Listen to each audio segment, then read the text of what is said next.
6:02 from the 104.5 The Zone Studios. Good morning. I'm Justin Hawkins. 8-time Pro Bowl left tackle Tyron Smith has decided to hang it up after 14 NFL seasons. Smith is reported to sign a one-day contract per NFL Network's Ian Rappaport with the Dallas Cowboys today in order to retire with the team that drafted him 9th overall back in the 2011 draft and where he spent 13 of his 14 NFL seasons. Smith spent his final NFL season last year with the Jets.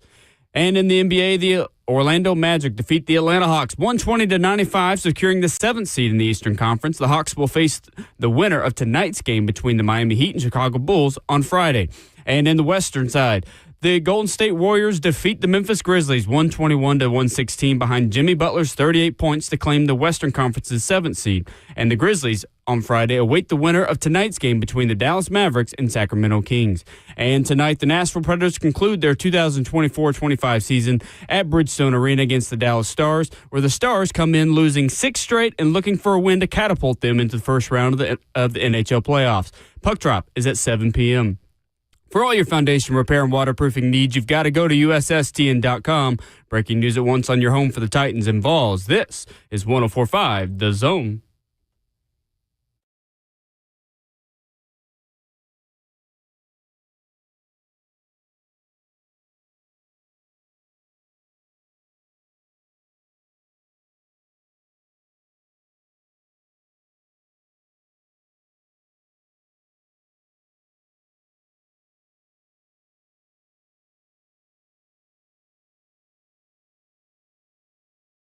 RKW on 104.5 The Zone kicks off your Wednesday morning. We stream it live on 104.5 The Zone TV, Facebook Live, YouTube, Twitter, or Twitch, 615-737-1045. A draft guide has a new comp for Cam Ward that fascinates me. In a lot of strengths, weaknesses, background info. If you're just now joining the draft discussion, with 8 days to go until round 1 when Cam Ward becomes a Tennessee Titan, well, you've come to the right place to learn about your future quarterback. What is Tennessee's next move at quarterback?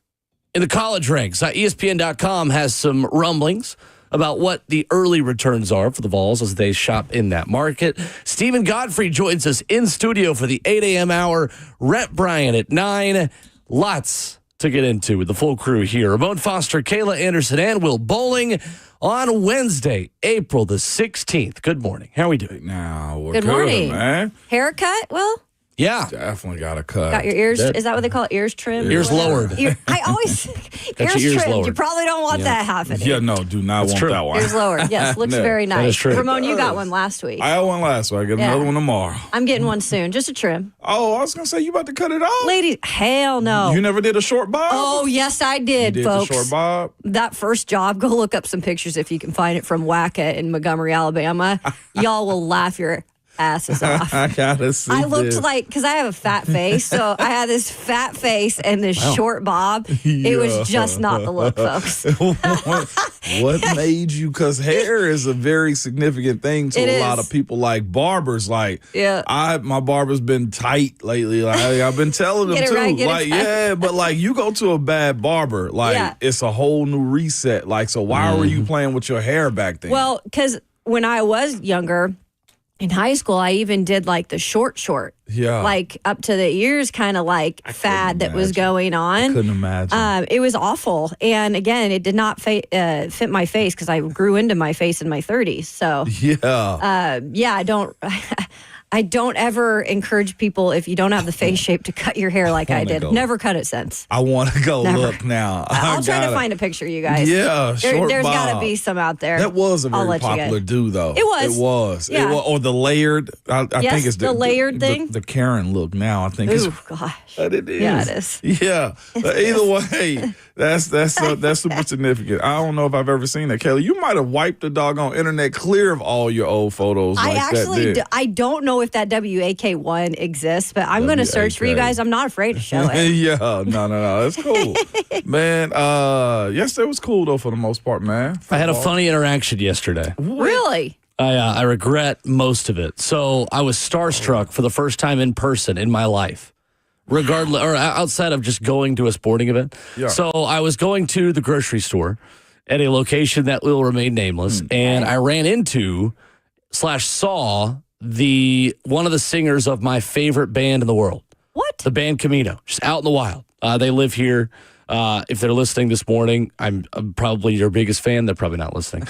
And I was so shook because this is not like a normal interaction you'd have. Like, I don't know. Like, I didn't know what area of town they were in, like whatever else. And with their significant other, and I didn't say anything. And I waited so long to be like, should I go say something? Like, I'm a big fan. Usually if I see someone like that and they're by themselves, I'm more likely to say something. When someone's with their like girlfriend or wife or husband, like I'm not gonna bother them, right? Like you're just out there going through their routine. So the funny thing was, I was so frazzled from trying to decide whether or not I should go say hello to this, like one of my favorite singers ever, that I'm checking out, and I wasn't getting much, just getting one meal for the night. This guy walks up to me and goes, "Hey, who's our quarterback going to be?" Really? And I was like, whoa.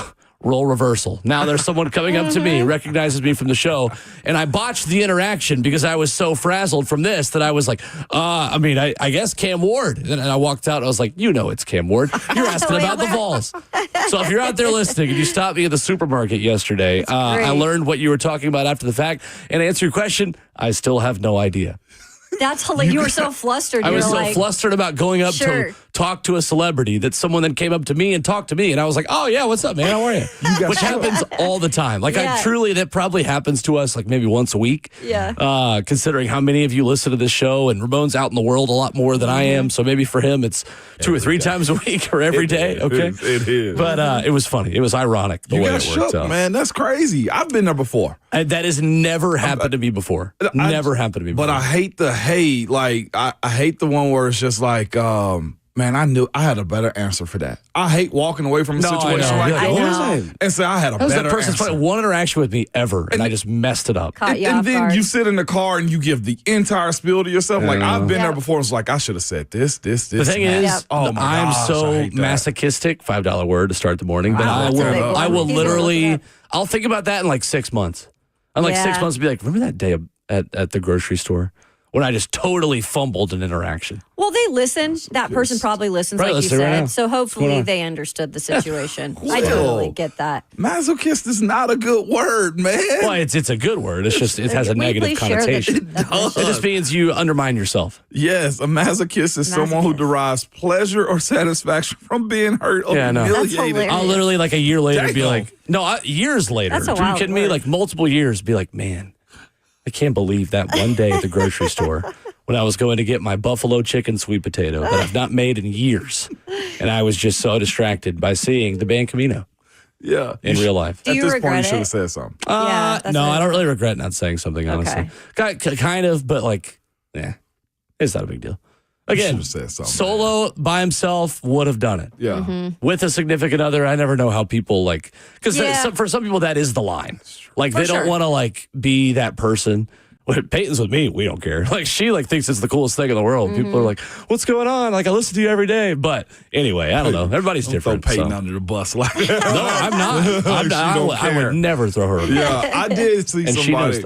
I listened to somebody give a scenario like this, like they were with their kids. Like kids is significant. Kids is another one like too, with the homeboys or something like that, probably a different conversation. But yeah, that's respectable. Like that's what Nashville's known for too. That's why a lot of people come here is. Because people leave them alone. Yeah, people leave you alone. Yeah, it's like Nicole Kidman when she was in the yoga class. I didn't want to say anything to her, she's but too I big was of a star to say starstruck by something. her. You know? Absolutely. So just for her to say, hey, I mean, I'm like, they want to be normal. Most people just want to be normal. That's the biggest thing that you want is just to be in, having been in that spot before. Just let me go to the vent the same way you do. Hey, you catch me, throw me the head nod, and we go about our day. Yep. Yeah. But we all have those 2 or 3 that, we always get starstruck by. 100%, easily. But yeah, that's fascinating though, Will. But you got stuck though. That's crazy. Come on, come on, be a radio pro. I'm generally an introvert anyway, so when in doubt, I just never say anything. I've become more of one. I have to. I don't know why. Like I'm when I'm going, I'm going. Like I'm mostly an outward person. I'll talk to a wall. Yeah, but sometimes I'm just like, you know what?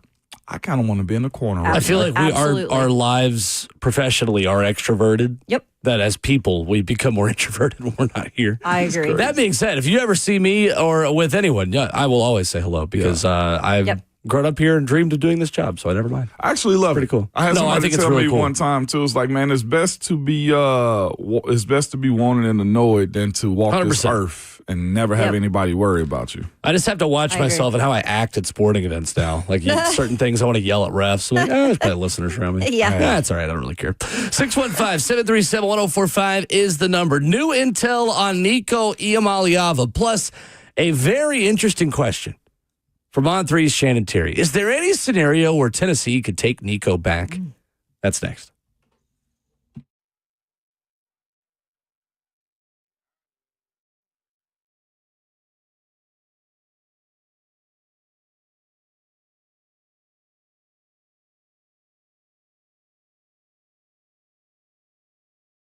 It's that time of the year when bugs become buggy. You know what I mean, man? It's a little bit warmer outside. They start to creep up a little bit more, but I'm here to tell you this. I'm so happy to have All-American Pest Control. They take great care of me and my family and have for years now, too, by the way. My wife, you know her, just like me, man, want every single pest gone. So we are set up on All-America's Complete Care Max program for pest control, mosquitoes, termites, and yard. What I love is this, man. If a pest gets inside, all I have to do is make a call. They send a pest expert back out to treat the inside for no extra charge. It is fantastic. Listen to me, one of the best companies around. I've used them for years, man. Call them or reach out to them at yuckbugs.com. That's yuckbugs.com.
RKW on 104.5 The Zone, kicking off your Wednesday morning. 615-737-1045 is the number. Stephen Godfrey coming up in studio at 8 a.m. today. Rhett Bryan at 9. And your thoughts of the Evident Bank chat, which is wide open for you on Facebook Live, YouTube, Twitter, or Twitch. So Pete Nakos of On3 says that multiple schools are waiting to see if the price for Tennessee quarterback Nico Iamaleava drops. Multiple programs are ready to become contenders if he is open to a deal closer to $1 million. Sources told On3 earlier this week that UCLA had emerged as a school in the mix to land the quarterback, who is originally from Long Beach. The Bruins have been tied to Iamaleava, and yesterday Tulane said no thanks, pulling out of the race. I've heard rumblings of another team that I will not say because I've not been able to confirm it, but woof. A bad story goes from bad to worse for Nico Iamaleava this morning. This is like the next month of free agency at this point, the way it's got to be viewed right now for anybody jumping into the portal, right? Like, I think we think it's just, you hop in and it's poof, and hey, there's a magical dust of somebody wanting you and you being able to compete for starting jobs. And sometimes it can be the case, but we're talking about the issue that he has is he's playing the most important position on the team. He's also leaving a situation in which he's a starter. He's also looking for a lot of money this time of the year when that money's been spent for last recruiting. Well, the recruiting cycle that they just had for the recruiting class in December and February, and the portal in December too. Yep. So there's a crap ton of money that's owed to a lot of prospects that have recently been signed, and you play the most important position. It's just like us speaking on NFL quarterbacks being traded right now this time of the year that's close to the draft. Mm-hmm. Price is a little bit different, and people don't want to pay that for the most part right now. Yeah, all of those things, absolutely true. Yeah. On top of what is just a really kind of heated situation right now, I mean, you got everybody talking about it. Nobody really wants to be that school right now that's going to be like, oh, by the way, here's at least $3 million, and you're going to, hop right in, and we're going to introduce you to the team. You're going to be our guy. Like, we keep going back to the timing of this whole situation, guys. I just don't see how realistically, if you were Nick Iamaleava and company, how you thought this was ever going to work out in your favor, especially this time of the year. Because you're right, it's the second going of the transfer portal. Yeah. So you already have a lot of these programs solidifying their main positions. Yeah, you have teams that might add a wide receiver or a backup quarterback or something of the sort. But it is really hard to kind of flip everything and bring in a brand new quarterback this time of the year. And I think there probably will be a team that allows that to happen and says, hey, come on in, Nico Iamaleava. He's a 5-star, right? Yeah, he's too talented. But the price is not going to be even close to that $4 million. And it's not even going to be close, or it might be close, but it's not going to be what Tennessee was giving them, in my opinion. More than a 2.5, whatever it was. Right. So Max Olson and Pete Thamel write at ESPN.com yesterday that the early read after talking to sources in college football is that neither Tennessee nor Iamaleava is likely to have far better options for next season. Multiple sources told ESPN that Iamaleava's camp is seeking much more through the portal than the $4 million they hope to earn with the Vols this year. The read after talking to sources, however, is that he is unlikely to find a situation that gets him to that number. A general manager at a Power 4 school tells Max Olson and Pete Thamel, quote, I think he has zero market. It will be an interesting test of how smart and disciplined colleges are in looking at him. If you were signing just the quarterback at this point and not the baggage, and the baggage means the dad and the family friend and Cordell Landers, who are both advising Nico Iamaleava on these things, I think he'd already have a home. But that's not the reality of the situation. It's kind of like we talked about signing Aaron Rodgers to be a Titan, right? You bring a lot more with Aaron Rodgers versus just quarterbacking. Unfortunately for Nico Iamaleava, right now you're bringing a lot more than just quarterbacking if you bring him into your team.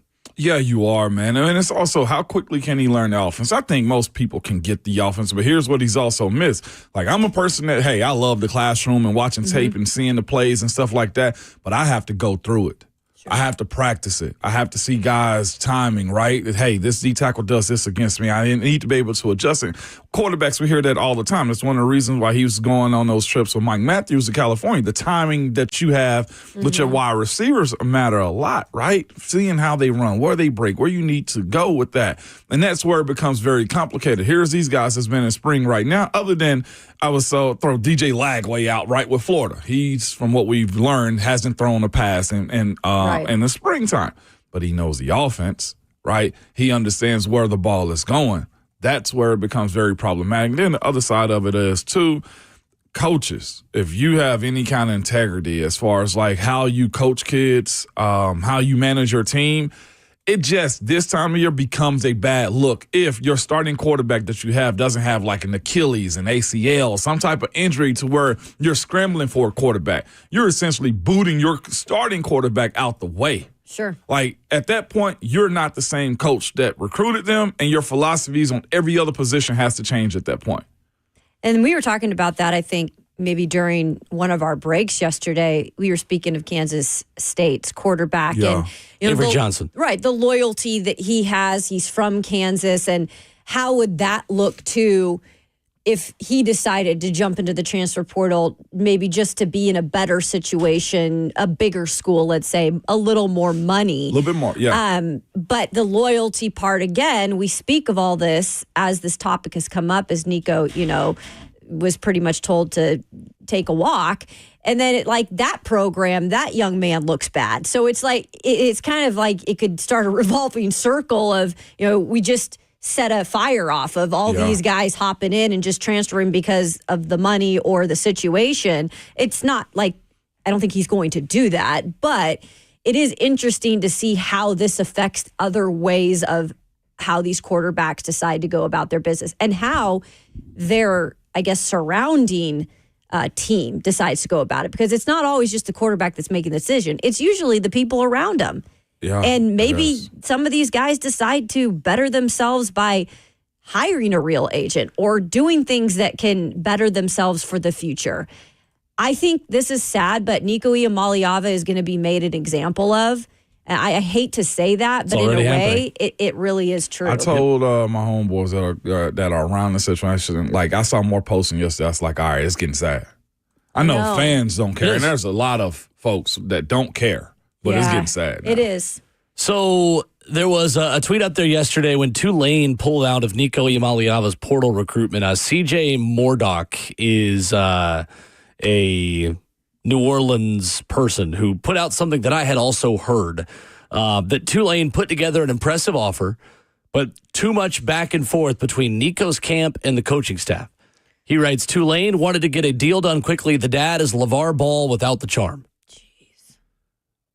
I think Tulane was actually the best monetary offer.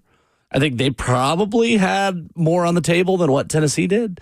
I think ultimately the dad decided that they didn't have enough around him on the field. So which one do you want, Nick Iamaleava? Do you want a bag or do you want the best supporting cast? Because it seems to me right now that the best blend of all those things is Tennessee. Mm-hmm. Shannon Terry put this out yesterday, and I thought it was interesting. And Will West said something similar, Sports Animal in Knoxville, at our sister station up there, at Sports Radio WNML. Shannon Terry writes, what if Tennessee takes back Nico? Heupel lays down the rules for Nico's return and his family. Deal stays the same, but Tennessee builds in win-based incentives.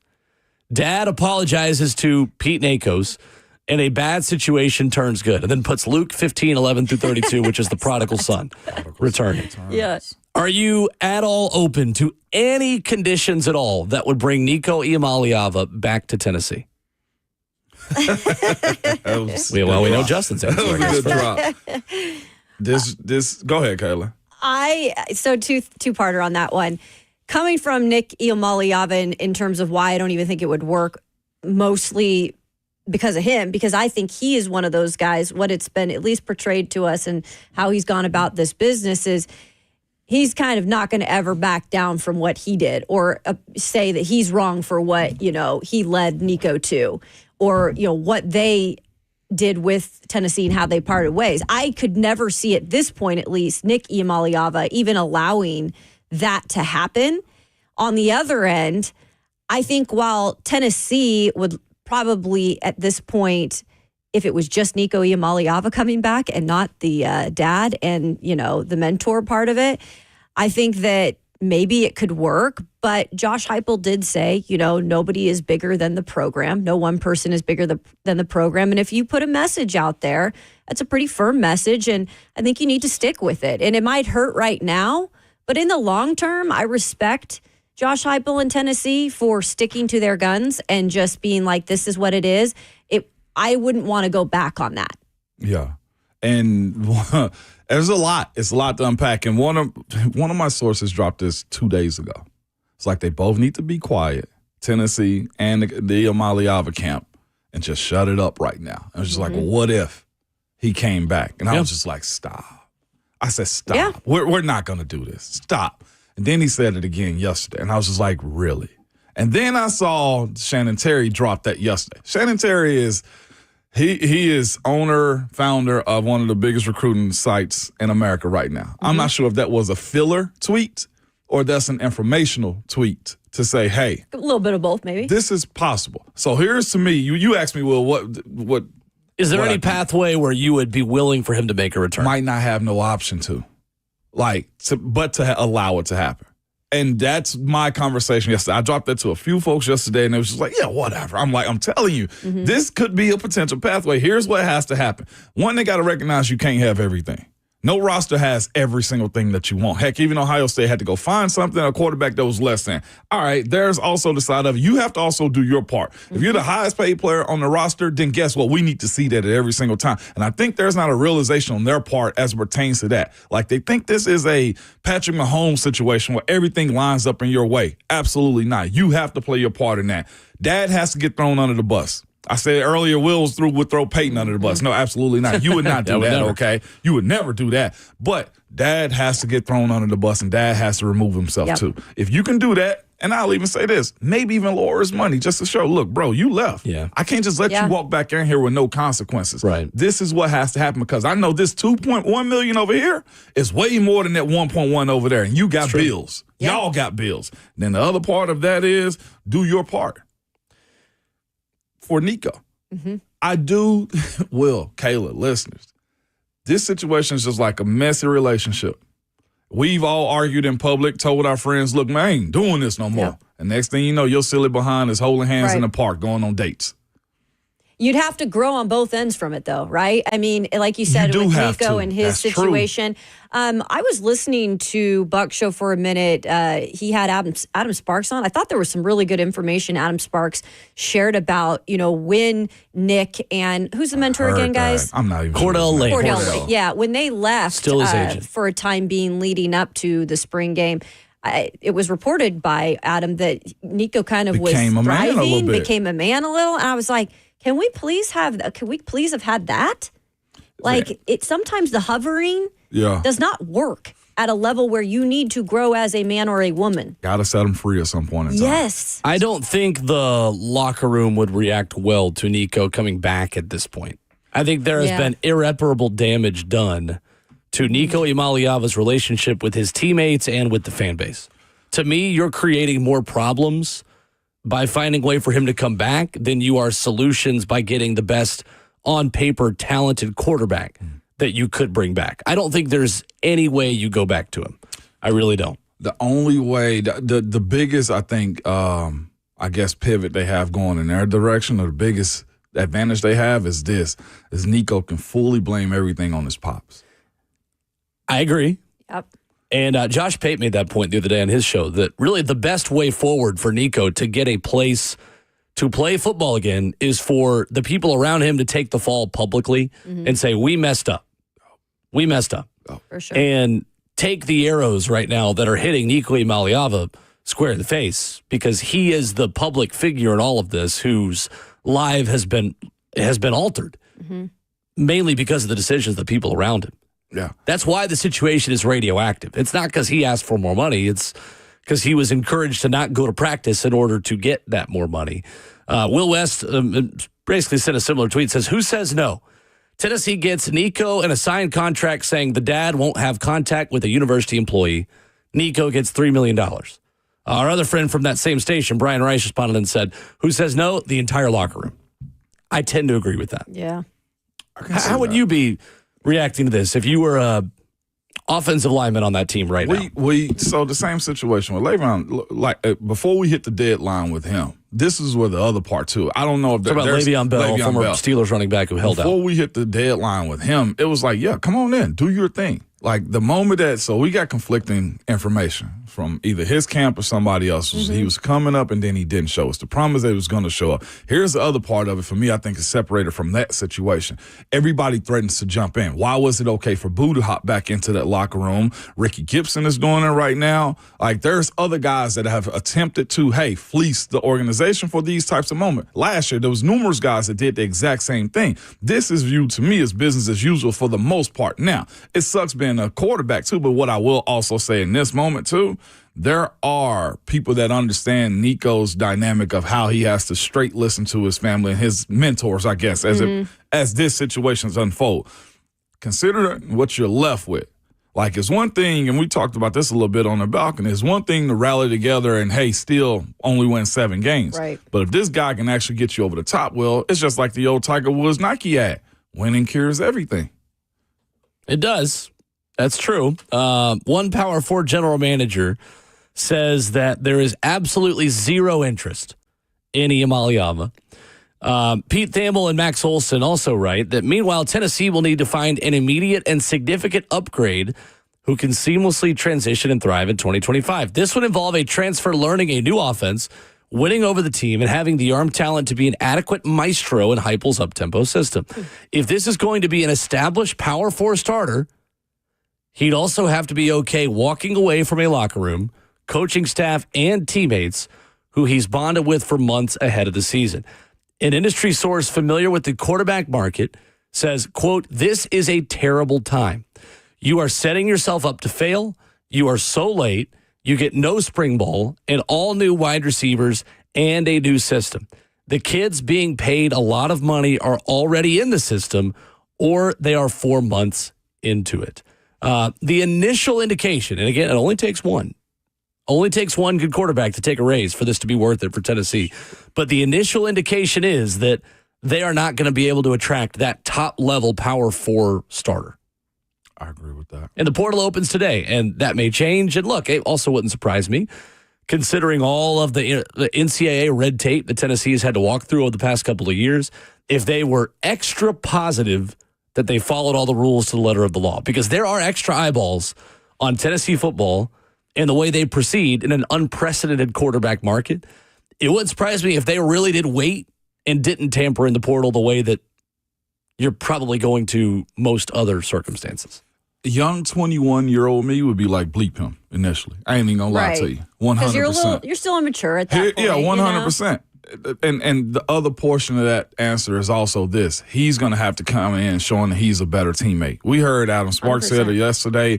We heard Austin, like when we asked about recruiting, like he hasn't been this overly personable person that is captivating you and being able to say, hey, yeah, I want to go hang out with him. That has to change. From my understanding, he stays ways away from campus. Teammates don't hardly see him other more than of an introvert, right? There's a little bit of an introvert probably is what it is. Yeah. So, yeah, let's just keep it there. A little bit of an introvert. That has to change. Yeah. There needs to be a different version of it. There's a pathway, Will, in my opinion, to There's always making a it way, happen. right? There's always a way. I don't think there is, though.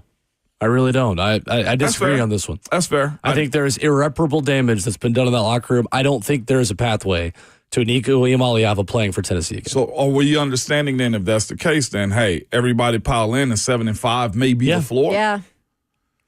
Ceiling is probably 10 wins in a sense? Yep. Okay. Vegas dropped Tennessee's win total from 9.5 to 8.5 after this. So, Merklinger. To me, I mean, it feels like Jake Merklinger. I mean, today he's definitely the leader of the club. That's what Austin kind of sounded like too. Yeah. You know. That's without knowing what market they have. There are still people out there who think today is going to be a very explosive day in the transfer portal. Dari Noka put that out there yesterday. Said the rumor, and this happened last year, There was kind of the rumor mill circulating that, hey, there are a lot of guys that are superstar level players who want raises that might enter the portal, and it didn't happen. Jaden Ott's really the only big one so far, the Cal running back who's going to Oklahoma, and that's a huge name. He wasn't as good last year, but 2023, he was outstanding. He's at OU now. So, like, are there more of those? Maybe. I would be surprised, but there's still that feeling out there in college football circles that today could be a big day. Stephen Godfrey will join us at 8 o'clock. We'll get his thoughts on that. But I think there are a lot of people in active negotiations as we speak. 615-737-1045. There is another SEC quarterback battle that an offensive coordinator has said, yep, this is our guy if the season started today. We'll tell you about that next.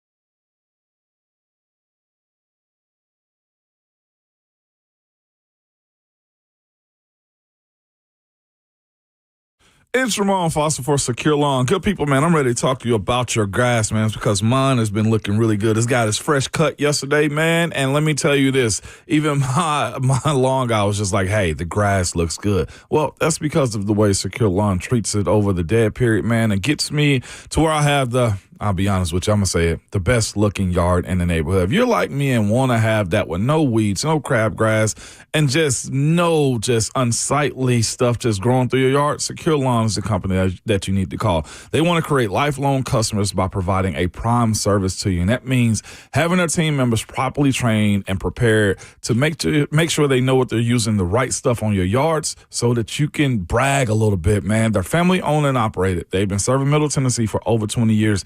They're punctual, and they have a quick response time, too. So whether you have residential grass, commercial, even athletic fields, man, go ahead and get a head start on your yard and reach out to Secure Lawn at 615-893-8455 or go to securelawn.com.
RKW brewed by Scooters Coffee with locations in White House, Mount Juliet, Rivergate, Smyrna, and Brentwood. Download the Scooters Coffee mobile app today to order ahead and save $2 off your first mobile order. Transfer portal day in college football, and Alabama appears to have their starting quarterback. Mm-hmm.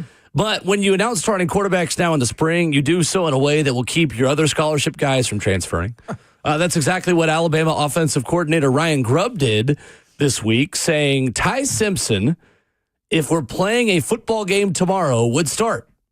Bama Online's Charlie Potter with this at on3.com.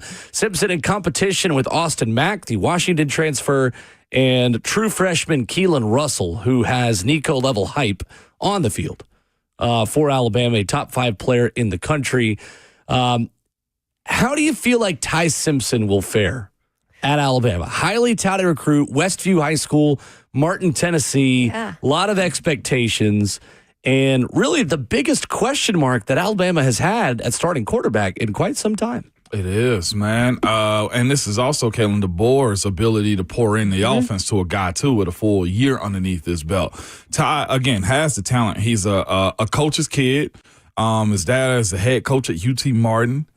He understands the game, and he's been there and understands the culture. He's played under Saban. He went there because of Saban, I'm sure, too. And he's a veteran. He's what you want is a one-school quarterback that finally gets his shot. This almost feels Brian Robinson type almost when he was at Alabama, too, in a sense. Like, I think Alabama could be good under Ty Simpson. Your turn. Right. He is a 2022 class quarterback, which is wild to think because it just seems so long ago, even though it wasn't really that long ago. But in this day and age, with the transferring that happens, it's almost like the opposite of what's going on right now with quarterbacks in the transfer portal.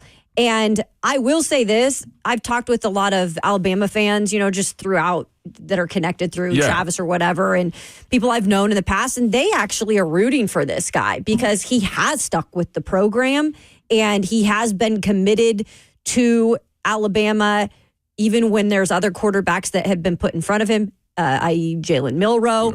And so he definitely has sat back. He has learned. He has the experience, I think, can be that leader as well because he's learned how to maybe not speak up when it needs to be said or also speak up when things need to be said. It's just about how he is, former 5-star, how he translates that to the field. Like, you have to make your team better. It's Alabama.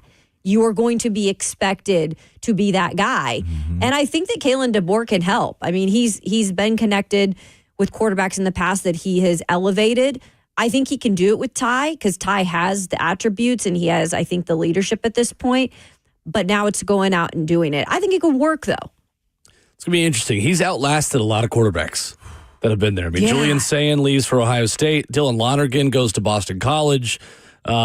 Obviously, you have the new freshman that comes in and Keelan Russell. Eli Holstein, who's at Pitt, another guy at Alabama that Ty Simpson kind of outlasted. Like, it's a who's who of quarterbacks that are either starting elsewhere or have starting experience, like Austin Mack, who Ty Simpson just keeps beating. So clearly on the practice field, he is good enough to earn these opportunities. I went back and just looked at who's played quarterback for Alabama. To me, this is the second time they don't have a Heisman candidate quarterback entering the season since 2015, when Jake Coker was the starter in 2015. And that was back in the game manager Alabama quarterback era before they adjusted and really had superstars playing quarterback. I mean, Jalen Milroe in 2023, I think, also entered that season. His first year as a starter a couple years ago was not a Heisman candidate. He certainly was last year. Yes. Jalen Milroe was. No doubt about it. So before Milroe, you have Jalen Hurts, Tua Tagovailoa, Mac Jones. 2019, first-year starter Mac Jones. I'd give you that one, too. He's not really a Heisman candidate. But again, grew into being a Heisman candidate in 2020 when Alabama won the national championship. There's still Alabama fans that feel like he should have had more of a strong look to be the Heisman Trophy winner in 2020. And then before that, you have, in that same process, after Mac Jones, you have Bryce Young. So since 2015, you can at least say that Alabama has had a Heisman candidate quarterback since 2015 on their roster. Some of them it took them 2 years to become Heisman candidates. But that is the expectation for Ty Simpson. is that by the time you leave here, if you play quarterback at Alabama, you are up for the Heisman by the time you leave. That's a really, really, really high bar to clear. It really is. And not just that, like you got the talent that's going to be looking for you to play that way too. That's the other part of that situation, which is why I think it should be Ty's job to lose at this point too. Leader in the clubhouse, whatever that means from their coach. Hypothetically, just because it's a Tennessee connection, if he could transfer, would you take Ty? Yeah, I think so. I would literally leadership part. I would walk to Tuscaloosa to pack his bags for him if Tennessee could add Ty Simpson. Yeah, it's Absolutely. impossible though now. Yeah, because of the rule. But definitely. Lifelong Tennessee fan before he committed to Alabama. I was shocked by that that recruitment. Hopefully they have the opportunity to get the younger brother who's slinging it. Yeah, Was he Jason looking is- at Tennessee? not Sorry, Jason. I wasn't Who? here when that, Ty? or wasn't in the mix of Yeah. knowing what was going on. Ty Simpson? Oh, yeah. It was that. Ty grew up a Tennessee fan. And there is a world where Tennessee doesn't have NCAA rule stuff around him where he absolutely is a Tennessee quarterback right now. I would believe that to be true, man. It was. I also think it's funny enough hearing at the time, and we'd have to ask Brent or Austin about this, but if Jeremy Pruitt had still been the Tennessee quarterback or head coach, I think Ty Simpson would have been the Tennessee quarterback. They changed coaches right in the middle of his recruitment. Yeah. I wonder if his dad's connection of just like being in conversation when Coach Saban played a part in Being it, a though, coach, too. yeah. Yeah, coach to coach almost. And like that's when Coach Saban, Nick Saban, which one is it? Coach Saban? Either way, Whatever you was want to just say. walking into Scope. Tennessee and taking whoever he wanted to. Like that's a 5-star that you don't usually want to let get out of state. I look at his situation same as like George's in a sense. George McIntyre, like you have a high caliber quarterback. You most times do not let him get out of the state. And that's his situation more than anything. But definitely, he's the veteran I think that team needs. I look very at much in the this mix. Yeah. at Alabama and Ty Simpson's situation is it feels like DeBoer has he has a veteran that he can really get an offense and understanding of, almost a Michael Penix Jr. I think Bama's going to be strong this year for sure. It was quite the ordeal, the Ty Simpson recruitment, because at the time we saw that as the biggest in-state recruit for Tennessee in years. I bet, because he was 5-star, right? For a part of that process, he was. I don't think he ended up being a didn't end a 5-star at the five-star? end. I'll look right now. I thought he did. I remember hearing a lot about his name. Yeah, he was. You're right. Yeah, he when ended he was, that. okay. Yeah, sure did. Can sling it. Like he had a natural Yeah. knack for throwing the ball around too. So I'm shocking that he didn't win or play more. But when you see Jalen Milroe walk on campus, I'm sure I know. that's a different look. Athlete. Ty Simpson's got some Brett Favre in him. That was Okay. the best comparison I could make. I called his state championship game at Westview as a senior that year, his last year of high school football, and that was what he reminded me of, was a little bit of Brett Favre. Little Is he over turnover. 6 foot? Happy No, sometimes. not turnover happy. Oh, okay. Like in terms Okay. of I was like- gunslinger on the run, can Okay. make all the throws. Yeah. Just he's got that aura to him of just gunslinger. Well, I've seen them. Yep. Did we Not a call bad this thing game? to have. No, was the we game did before not. his I game? think did you on TV? Yes, I did. I think that was your first year doing TV, and I was Okay. doing radio in the room next to you. It was. Yeah, we called it. He can sling it, Kayla. Yeah, he can. Totally. 615-737-1045. More insight into trade options for Nashville native and all-pro cornerback Jalen Ramsey. Will hit the NFL hot headlines to begin hour 2 next.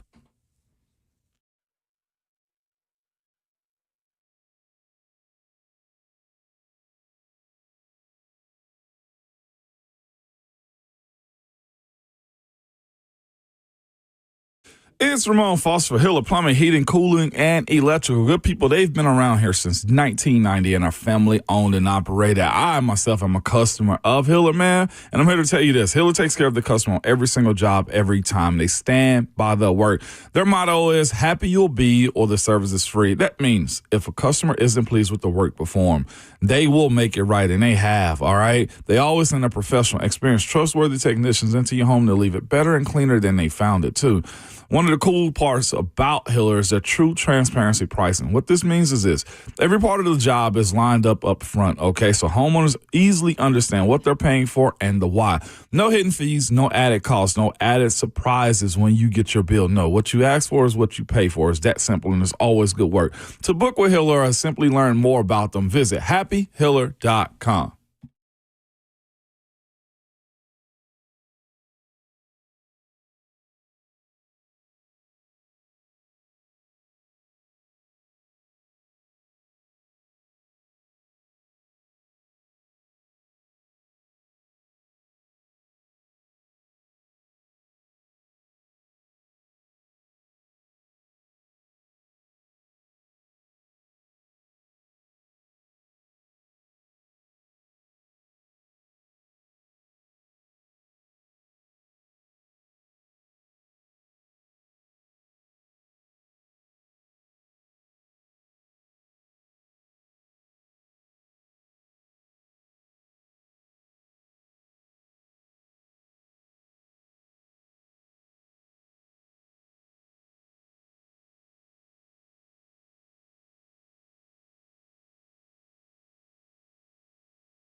7:01 from the 104.5 The Zone Studios. Good morning. I'm Justin Hawkins. The NFL Draft is just 8 days away, and the Titans have more 30 visits lined up today. They are hosting UTSA cornerback Za Frazier, Arizona State running back Cam Skattebo, Oregon running back Jordan James, Louisville cornerback Quincy Riley, Texas safety Andre Mukuba, and UMass wide receiver Jacoby Keeney James. And in the NBA last night, the Orlando Magic defeated the Atlanta Hawks 120-95, securing the Eastern Conference's 7th seed. The Hawks will face the winner of tonight's game between the Miami Heat and Chicago Bulls for the 8th seed in the Eastern Conference playoffs. And the Golden State Warriors defeat the Memphis Grizzlies 121-116 behind Jimmy Butler's 38 points to claim the Western Conference's 7th seed. The Grizzlies await the winner of tonight's game between the Mavericks and the Kings on Friday to determine the Western Conference's 8th seed. And the Nashville Predators conclude their 2024-25 season tonight at Bridgestone Arena against the Dallas Stars. The Stars come into Bridgestone Arena after losing 6 straight, and they're hoping for a win to catapult themselves into the first round of the NHL playoffs. Puck drop is tonight at 7 p.m. For all your foundation repair and waterproofing needs, you've got to go to USSTN.com. Breaking news at once on your home for the Titans and Vols. This is 104.5 The Zone.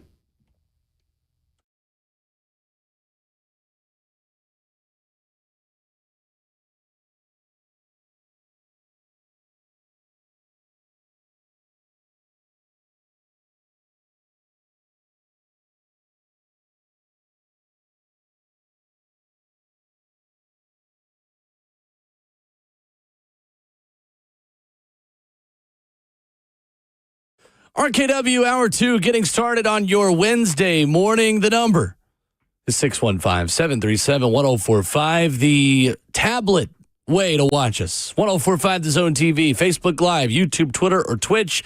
You can also download the 1045 The Zone app. Take us wherever you are driving around the Middle Tennessee area and beyond. It is a winning Wednesday here on 1045 The Zone, and we have got a chance for you to go to the Nashville Sounds versus Durham Bulls game next Wednesday. That is coming up here in just about 10 minutes. Have you guys seen the throwback windbreaker giveaway? Yes. For the first 1,000 fans they've got going on. They look awesome. I think this is one of the best giveaways I've seen by a team in a long time. Do you want me to reach out and see if we could get a few?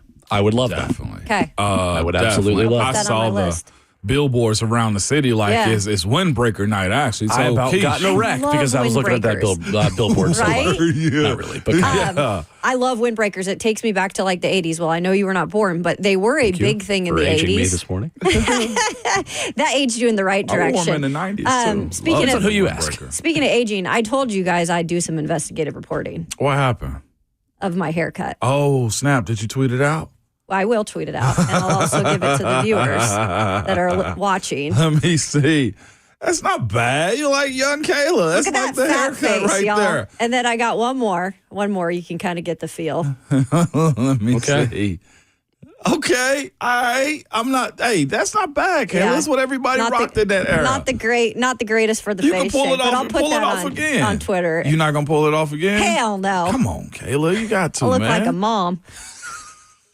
There you go. There's nothing wrong with being a mom out here. No, I mean, in your younger the ones age, when you weren't ready to be a the mom. ones that you don't want to be compared to. No, that's not bad, man. So yeah, that was my bad Never era seen of that. hair. Bad era of hair. Hey, there we go. I'm here for it. But speaking of old eras, I used to love a good windbreaker. I still do. You do? Yeah, you've rocked them a few times I have a couple in of here. them, but I don't feel like I can pull them off, but I just don't really care. So Listen, Do I like soccer them, so. people is that like a thing for soccer, like Yes. the windbreakers? That's what I thought, because Yes. I don't see it in a ton of other sports, but Yeah. I feel like the windbreaker is a thing. It's very European. Football. Yeah, no doubt about it. You can just say football. Well, Nike has them for sale, and they're all sold out. I was about to get a full outfit. Do you guys in an outfit is what I was about to put myself into. And wanna see they that. sold out of them, though. They would look pretty sweet, too. I would definitely cop one. The breaking news yesterday, the Dolphins are looking to trade 3-time All-Pro cornerback Jalen Ramsey. General Manager Chris Greer, during a press conference yesterday, says, after a couple weeks of discussions between ourselves internally and Jalen and his representation, we decided that it was probably in the best interest for all parties to move forward. Says, at the end of the day, Jalen Ramsey did not ask for a trade. The catalyst for Miami's defensive secondary might be the development former second-round pick Cam Smith, who played just 6 games last season, said the 24-year-old needs to take a step forward this upcoming year. I did think it was interesting, though. Chris Greer added that Tyreek Hill is not up for trade. Says at this point, one offer he is not perusing is a trade involving wide receiver Tyreek Hill, but Greer said he'd consider doing so if he were offered 2 first-round picks. 2 first-round picks? Yeah, I was laughing at that. Yeah. Yeah, sure. We'll trade him in for that. Golly, 2 first. But that's also starting the negotiating number. I feel like they're right there more than anything. Like, it's closer to the draft. Some teams definitely have an interest in a guy like Tyreek. 2 first, though, for a guy his age and also his baggage is a part of it also. Can be problematic for you. That price, to me, I think is the value. We start talking in 2s, then we got a conversation to be had about a guy like Tyreek. Like, I know how dynamic he is, but legitimately, like, if he's a headache to your quarterback or you feel like, okay, send him to New England in the sense if New England was in that boat, like, how would he be with a guy like J.J. McCarthy as bad as he was last year with him not getting the ball from Tua and anybody else that played quarterback for him too? You have to be able to handle a guy like Tyreek, and I think that's where you start at. Not just that, but also his pay. He's due his cap hit this year is $27 million, almost $28 million. And he's 31, right? He's 31. He's on the other side. He's still Cheetah. Absolutely. Smaller guy. You don't really worry about injuries with a guy like him. Right. He's been mostly healthy. Right. But I think saying 2 1s is to say, be serious or don't waste our time. Yeah, is to say we're good. Like last year, guys, just for example, 17 games, 81 receptions, 959 yards, 6 TDs. So, and that's a down year for him. Yeah, exactly. You know when he's on, he's good to go. And it's also just the other part, too. Tyreek's situation is the exact same. What do you like? I think Tyreek is potentially fringe Hall of Famer, maybe already at that point. Maybe. I have to look at the rest of his stat line. But here's what I would say. He went chasing the Miami life, the Miami money, too. He could have potentially had another ring or more post that. So what do you want sometimes as an athlete? Like, your legend grows with rings and wins. He ain't do much of that in Miami over his contract. By now. He's got it. He's got 2 with, I think, Kansas City. Is he 2 with Kansas City or 1? I think okay. 2. Is he 2? So that's, more than others can say. No, for sure. Which made it easier for him to leave Kansas City to having the ring. Yeah. Yeah, I get that. He has 6 1,000-yard seasons, Tyreek Hill, including a personal best of 1,799 yards in 2023 with Miami. To me, he feels like the ultimate trade deadline piece if Miami does not meet expectations this season. That's just me. But I think the interesting thing with Miami is that they always have to go to Skylar Thompson or to whoever else their backup quarterbacks are when Tua gets hurt.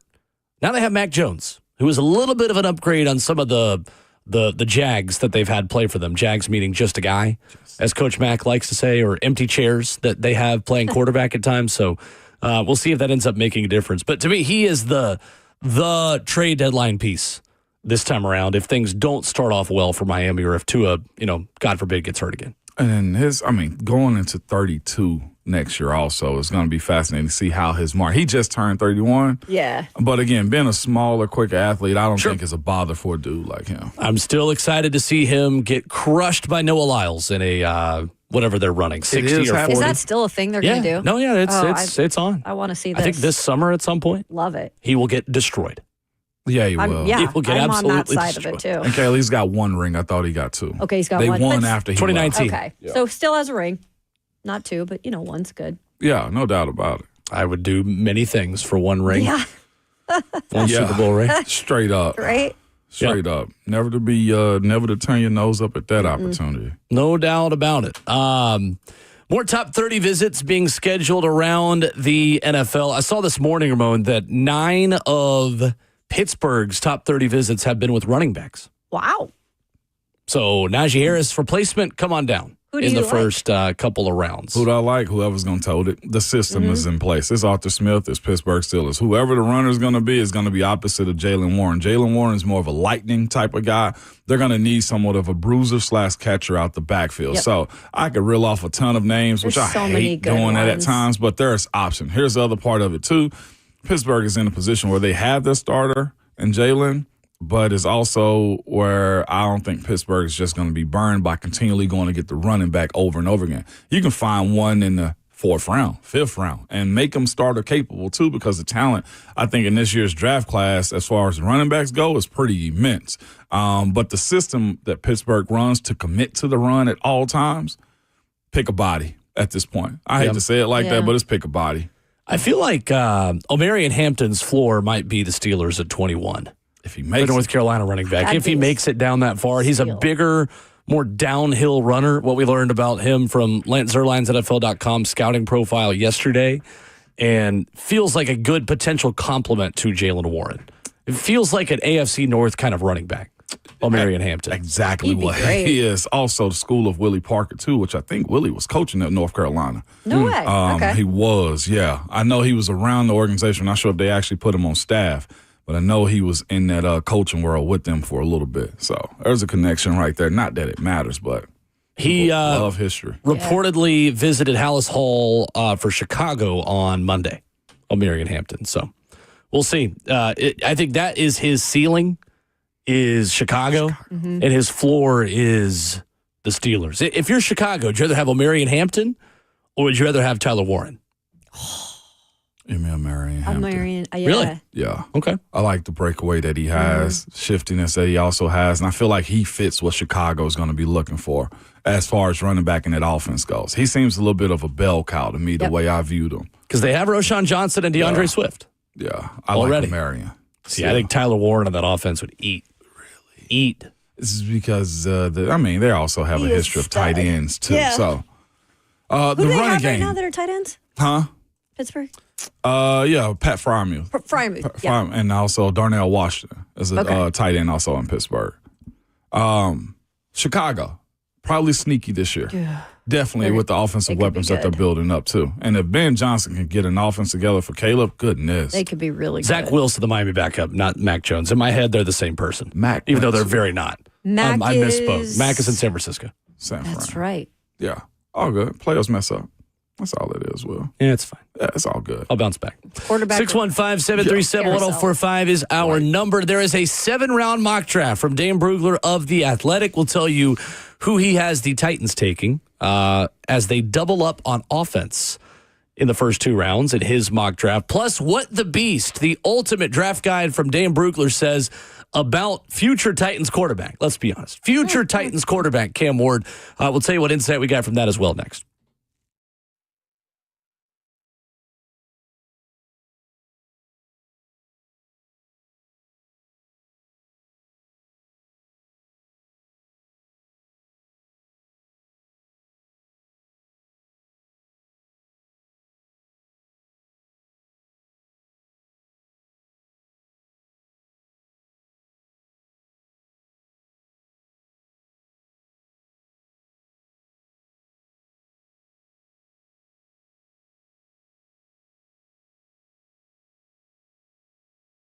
It's Ramon Foster for the Wellness Institute of Nashville. Good people, right now they have a 47% off on non-surgical spinal decompression deal going on. The offer is the Big 47 offer of 2025. It's that simple. What I'm going to tell you, man, can be important to your health and well-being. You got to reach out to my friends at the Wellness Institute of Nashville, man. Dr. Mitchell and Dr. Ashley will not give up on you when it comes to relieving you of that pain, when it comes to back and knee pain. Dr. Mitchell and Dr. Ashley are in the trenches fighting and helping you win that battle. And here's the thing about it. They don't want you to just continually come back to them. No, they want to use their top-of-the-line equipment, man, whether that be their state-of-the-art spinal decompression machines or zero-gravity machines. They will find the best strategy to get you back fast and to send you on your way. You will not wait a long time in the waiting room. There will not be continuation, just treatment after treatment. No. They want to get you back to your best. So start the year off with a pain-free life, and it is possible by calling the Wellness Institute of Nashville at 615-246-5009 or go to painisbad.com. Hey, it's Will Bowling. Is your home's air conditioning ready to keep up with the warmer months ahead? Well, our friends at Lead Company, they have you covered. And hey, if you've been in Middle Tennessee, you already know that spring does not last long. We're going to be in summer temperatures before you know it. You got to make sure you're prepared. One of Lead Company's expert technicians will perform a 22-point inspection as well as seasonal cleaning and maintenance to help you stay ahead of Mother Nature. And right now, you can enjoy $30 off your next air conditioning visit. Don't let your AC fail this spring and summer. Head to leecompany.com to schedule your appointment today. That's 615-567-1000.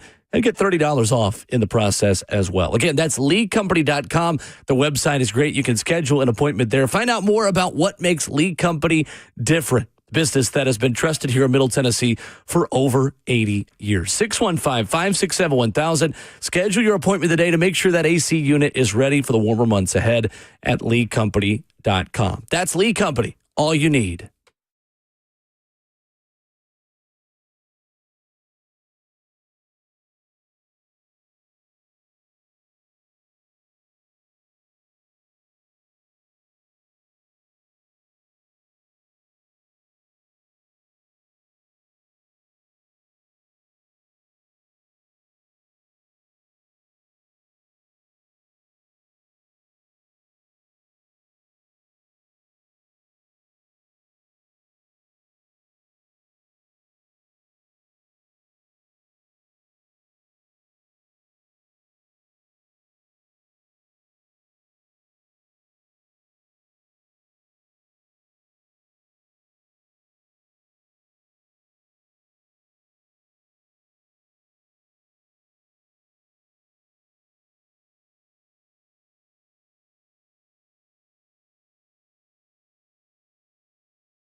RKW is brewed by Scooters Coffee on 104.5 The Zone with locations all around Middle Tennessee, White House, Mount Juliet, Rivergate, Smyrna, and Brentwood. You can download the Scooters Coffee mobile app today to order ahead and save $2 off your first mobile order. It is a winning Wednesday here on 104.5 The Zone with the Nashville Sounds.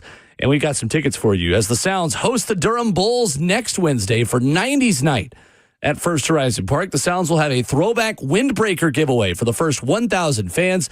So strap those beepers to your best denim. I'll learn what beepers are later. 90s night is here. Step back into time to the 90s theme night at the ballpark with throwback music, retro jerseys, classic in-game entertainment. 2 tickets right now for caller number 5, 615-737-1045. Caller number 5. We'll see the Sounds take on the Durham Bulls next Wednesday. That is 90s night at First Horizon Park. 615-737-1045. And best of luck. We called them pagers. And that was, my best friend had one in high school. I didn't have a pager. I had access to pagers that I looked at my aunties and uncles just threw after they were done with them. Pagers. Like you coming to the party? Yeah, what an era. Call me on the telephone. They page me real landline. quick. Yeah. Oh, my gosh. You got to page me to let me know to call you after the fact. Yeah, they what were an era. weird. What an era. How much do you think a pager is on Amazon.com right now? On Amazon.com. An Apollo programmable alpha pager. I'm going to go 125. 150. 150 is right. 150. There it Only is. 6 left in stock. Order soon. What? I'm good. That sounds like a Burt purchase right there. If that ain't a Burt Walsh purchase. A Burchess. Yeah. That'd be a good Christmas present for him. It would be. It would be. You're going to make me want to see what a pager looks like these days. Well, but I never had one. I had a phone, though, that I had prepaid minutes on. Fascinating approach. That's right. Yeah. I used to get a minute card from Walmart. I also had calling cards, too. Calling long distance, Will, had to, put in a code, dial a number, put a code in the call to, Knoxville. I thought that was just yelling really loud, calling loud. You're lucky long you distance. missed this era. Well, What? this was not fun. I'm kidding. I know all these things. I just like to troll you guys. Dude, what is wrong with you, man? Golly, Phone's Will. lit up, that's for sure. Always. Yeah, golly. Always. So, Justin, who's our winner? He's still on the phone with people. Justin's. We do have a winner. He getting blitzed right now with calls, by the way. It's his first time doing a giveaway. That's right. Justin, who won? Almost there. Paging Justin. What do you mean? All you gotta say is call 1, call 2, bye. Call 3, bye. Call 4, bye. Call 5. Hey, you won. Congrats. Justin sympathize with him. Hey, I'm sorry you lost, but you're calling number 2 right now. Hey, sorry you lost, man. You're calling number Way too nice. You need an assistant Way back too there. nice. One of the biggest skills you can learn in radio is how to cut people off. Yeah, I did have somebody Respectfully. tell me that too one time. It's like walking away from conversations is an art. Like, you know, you just have that dead airspace. I'm a lot better at leaving conversations than I am participating in them sometimes. Keep calling, y'all. I want to see Justin. No, stop. Yeah, I want to see Justin. He's down to 3 now. No, which means he has his 5th one. Just pick the 5th one, Just. Come on. Let's go, man. So you wouldn't be good in 3rd and 7. Under pressure. 3rd and 7. He wouldn't be good in 3rd and 7. let Will. Justin live. Backs up against the goal line right now with the quarterback and shotgun going on 2. Let's let Justin Arms live. in He's your face. definitely dropping off sides, man. So at theathletic.com, Dane Brugler, the author of The Beast, which we're about to dive into to learn more about Cam Ward again, has a 7-round mock draft out this morning. Okay. That's a lot of picks. Mm-hmm. What are you laughing at? I painted the scenario of Justin shaking in his boots right now. All right. No, I'm not shaking my boots. Calm down there. I was trying to move on. There he is. I've got a winner. I can't live. Who's the winner? Tell us the Do you want to know? winner. Yeah, that's why I asked. Ramon, do you want to know? I want to see him. Mitchell Johnson Mitchell is our winner. Mitchell. Mitchell. Big Mitch. Way to go, Mitch. Big Mitch. Was proud Mitch of you. born in the win? Is this his era for the windbreakers? What did you just blood type? Well, he didn't What say are we- his age. It's okay. We should have made it a thing. Yeah, Had to give your Just age. take down the email, take down the address, and send them on his merry way. Blood type. Shout out, Mitch. I love it. Yeah, my name's Mitch. I'm O negative. We should have people say that when they call in. I am O Hey, positive. this is Mike in Clarksville. I'm O negative. I don't know what I am. I want to just get my thoughts. You don't know what you I are? couldn't tell you. I You have never given no blood? clue. No, I have. I Okay. passed out. That's what, So then I could never okay. give it again. That's where I got mine from. We did it in high school. I gave my blood, and they told me I was O positive. Okay. Yeah. You know what I'm positive about? Dan Brugler has a 7-round mock draft. Harry brought it back. Come on, man. Let's go back to work. brought it back. then. Let's go to work. Appreciate y'all playing my game of calling Justin right there. It was good. Shedeur Sanders goes number 1 of the Tennessee. No, he doesn't. It's Cam Ward still. What? Yeah, that's how I was going to get your attention is by lying to I'm you. back now. I'm back. I'm Lying back. to you. I'm back. Cam Ward goes 1. Luther Burden, the number 35 pick in this exercise. Is he really? Mm-hmm. It makes sense. I mean, I'm willing. Listen, I say this all the time. Every locker room needs a little troublemaker, okay? Every locker room needs one. I'm not saying he's the one, but give me a little drama, Will. Lets me know we got Little a proper diva wide team. receiver? Yeah, we need a proper team. In Dane Brugler's, the Giants pass on Shedeur Sanders, go to Abdul Carter. The Saints also pass on Shedeur Sanders and go Teteroa McMillan at 9. He's going to love playing with Spencer Rattler in this scenario. Shedeur Sanders goes 21 to Pittsburgh in this exercise. I told you I wasn't opposed to it. Yep. And Jackson Dart goes 33 to the Browns, and Jalen Milroe goes 34 to the Giants. Woof. Oh, geez. Tyler Shuck goes 40th to the Saints within this exercise. So the Titans in this scenario would have a pretty good selection of wide receivers to choose from. Luther Burden of Missouri, who Dane Brugler has them picking. Jaden Higgins of Iowa State is on the board at that point. Jalen Noel of Iowa State is also on the board at that point. And James Pierce Jr. goes to the Seahawks at 52. All right, in I'd this take exercise. James up there. What a slide, though. We're talking about a top 3 pick. I don't think he'll slide that much, but I don't I don't either. know what the character stuff really my means orange- to some of these places. That's true, too. You know? Like, and they've also dealt with Vols before in the Northwest also. So it's not a big deal. Going all the way back to Tony McDaniel. It's not that it matters, That but they is got a weird, reputation. that connection up there. There's a reputation for him going to get guys. Yeah. So James sliding 52, that'd be the biggest shock of the draft for me. Really? It would be. Where's Even more so Ibuka? than Jackson Dart going in the second round? Yeah, because it's a quarterback. Like, I got to get past my idea that, look, guys are rated a certain way and you shouldn't take them in those spots. I guess it's the same opposite feeling I have for a guy like James Pierce. I just look at edge as one of those positions, man, to where if you got a guy that has a unique trait and has been healthy and can be productive for you, you go get those dudes. I've seen, of course, Baltimore, Cincinnati, and Cleveland year after year go get edge guys. And each team, this team, the Titans, need edge help, right? Oh, yeah. And it'd be hard to pass on because at the end of the day, what Philadelphia has done, I'd say the last couple of years, even though they've only won 1 Super Bowl in the last couple of years, the ability to get after the quarterback in tight moments and to have that type of talent, I think goes a further distance sometimes in some of the other positions you can pick. Like, I'd love to know the hit rate of a corner in the draft, right? That could go We haven't potentially talked a lot before. about that either. Or just the success rate of them. The Dane Brugler 7-round mock draft does have the Titans taking a corner, but not until the very end of the draft. So the full draft class from Dane Brugler, some guys in here we have talked about. Luther Burden, of course, at 35. Cam Jackson, D-tackle from Florida at 103. Edge Josiah Stewart of Michigan at 120. Texas tackle Cameron Williams in the 5th round at 141. Again, don't be surprised if they take a backup lineman, considering Kevin Zeitler's age and considering the risk you have in Dan Moore at the left tackle position. Jared Ivey, edge, Ole Miss in the 5th round. Love it. Sign me up for it all day.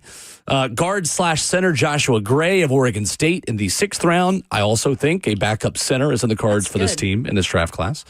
And Robert Longerbeam, a team that they have had interest, or a guy that the Titans have talked to, Rutgers corner at 188. There has been a contact point made with Longerbeam through this process. You know, I was going to try to guess position. I didn't know off top right there. I legitimately was thinking that sounds like a kicker name. It really Robert does, right? Longerbeam? Longerbeam. Oh, yeah, he's corner. That sounds like the typical Be a punter good kicker name for that, right? name. Yeah, 100%. Sure.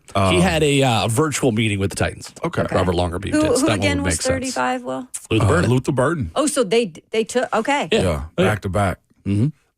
That's fascinating to me, though, going mostly offensive again. Yep. But I guess it's necessary at this point, so it's depleted on that side of the ball. I do believe that, look, you either, more times than not, the franchise quarterback, the new one, usually either gets a center, a tackle, or a wide receiver. One thing you will like, Ramon, is that the Steelers in this mock draft are slated to take Dylan Sampson with the number 83 pick. Whoa, look at that. I do like that. Do you say him at Pittsburgh? He fits the AFC North very well. Yeah, he does. The personality that dude just has as a person. Yes. Running through the UT draft picks in here real quick. James Pierce, 52 to Seattle. Dylan Sampson would go 83 to Pittsburgh. Omar Norman Lott would go back to the West Coast at pick 100 to the 49ers. I see that. Ooh. He seems like He a would be 49. so good there. He seems like a 49. Dante Thornton, 203 to the Ravens. Oh. And I believe the other one was Elijah Simmons, 252, also to the 49ers. Okay. So they would be doubling up on Tennessee defensive line. Because they lost Javon Hargraves, too, in free agency. So that lines up with the 49ers. Who's Both still of those over guys. there? That's a Vol. 49ers, Juwan Jennings. Juwan Jennings is over there as a Vol. He's been pretty good over there. Yeah, he has. Juwan has carved out a nice career for himself. Yeah. Absolutely. San Francisco is a place I would have wanted to play for. I wouldn't want to live in the city because of the break-ins they have all the time. Heck, I wouldn't even want to go to L.A. for that matter. Yeah, good news is you're far away from San Francisco where the Niners play. That's true, too. Yeah, you are like an hour and a half. Stadium is in Santa Clara is not close to San Fran. It's closer to Stanford and Palo Alto than it is to the city of San Francisco. You want to hear about like the way the game is, like the differences on a West Coast team, like for rookies. Like a lot of those guys that live in those California states have roommates. Yeah. They can't afford to rent in those places right there. That was one of the main reasons I didn't want to go out there. One, the price and the taxes. Like I didn't even know taxes like that, but I knew it was very expensive. Even Seattle, y'all, that's almost Seattle's more expensive like than that California. Too? Yeah, it is. Really? Absolutely. It's one of the most expensive cities. You would not think that maybe. No. But it really is. Seattle seems like a southern like city. Yeah, like, in a weird way, like way up there. But crazy. pricey is, you know pricey. What. Yeah. So Dane Brugler's big board has Cam Ward as the number 13 player in this draft. Shall we dive into the beast for a moment? Yeah. Let's do it. I got to pull it up. Let's do it. A one-year start at Miami, Ward was a record-setting quarterback in offensive coordinator Shannon Dawson's RPO-based version of the air raid, a wing T quarterback in high school. Statistically, Cam Ward, the first player in Miami history to win ACC Player of the Year honors. He set program single-season records for passing yards and touchdowns and broke Case Keenum's Division I record for career passing touchdowns. Here is the scouting report from Dane Brugler in The Beast, which you can read at theathletic.com. With his quick load and fire, Cam Ward is a perfect fit for the RPO game and quick drops. Elusive in the pocket, has an innate feel for casually operating around pressure to buy extra time, although he needs to find a happier medium between his nonchalant style and playing with the urgency required. He reads well in structure and throws with anticipation, but each game tape includes examples of questionable forced decisions with negative results. Overall, Ward must button up his drifting footwork and cut down on the reckless habits, but he is a loose, instinctive passer who can rip accurate strikes with a natural rhythm to his play. Here's the new comp for him that I've not heard that I like. With his talent and intangibles, he projects as an NFL starter in the mold of a taller, slower version of Kyler Murray. Mm-hmm. Yeah. It's interesting. I went and really quickly looked that up because the first thing you think about is Kyler Murray, obviously athletic, right? Known for his ability to scramble, and he's definitely shorter though, right? More compact than a Cam Ward. And that's the first thing that, comes to mind is like, wait a second. Then you look up his draft strengths and weaknesses, and I'll just read a tidbit of the strengths, but I could see this. Never seems to get too rattled or overwhelmed.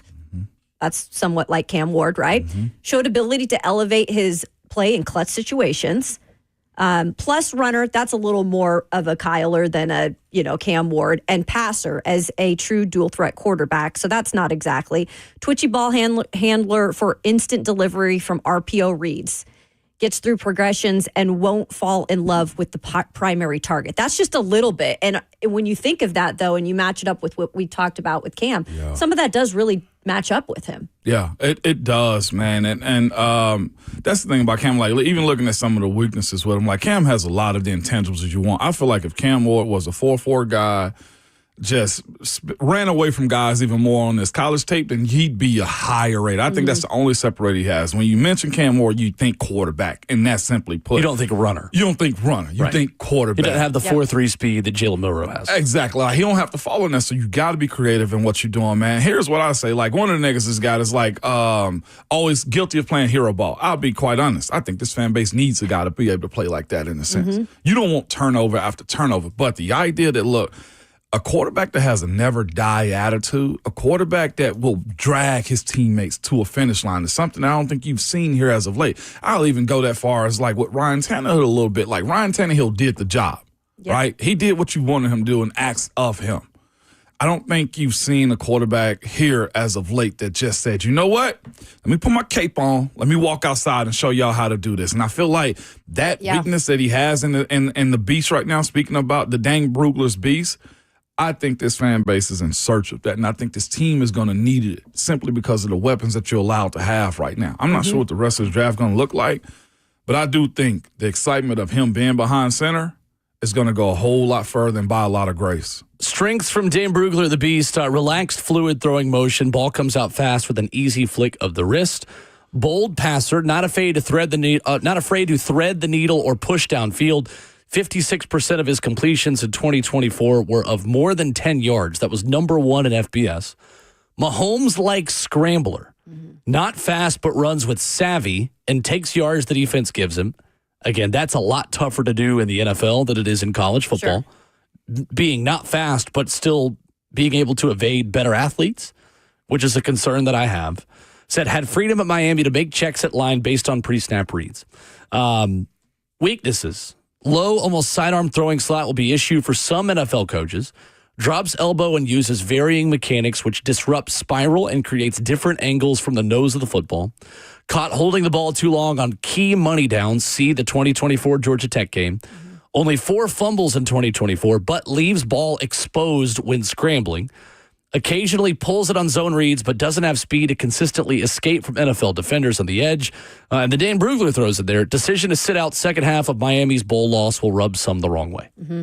Which is, I don't take anything into that. If you really did the research on that, it was a decision made between Cristobal and Cam Ward. It was. And they did want to see more of the backup quarterback in that situation, because everything his coaches have said, his offensive coordinators, is like, he's a hell of a kid. Yeah. Raised the right way, surrounded himself by the right people when it came to, decision making. So, but I do see that could probably stick with some people. He's got to prove it here that he's the guy. It's a question to be asked in the interview. I don't think it's a major concern. Yeah. I don't think. Youngest of 4 children, born and raised in West Columbia, Angleton, Texas, 60 miles south of Houston.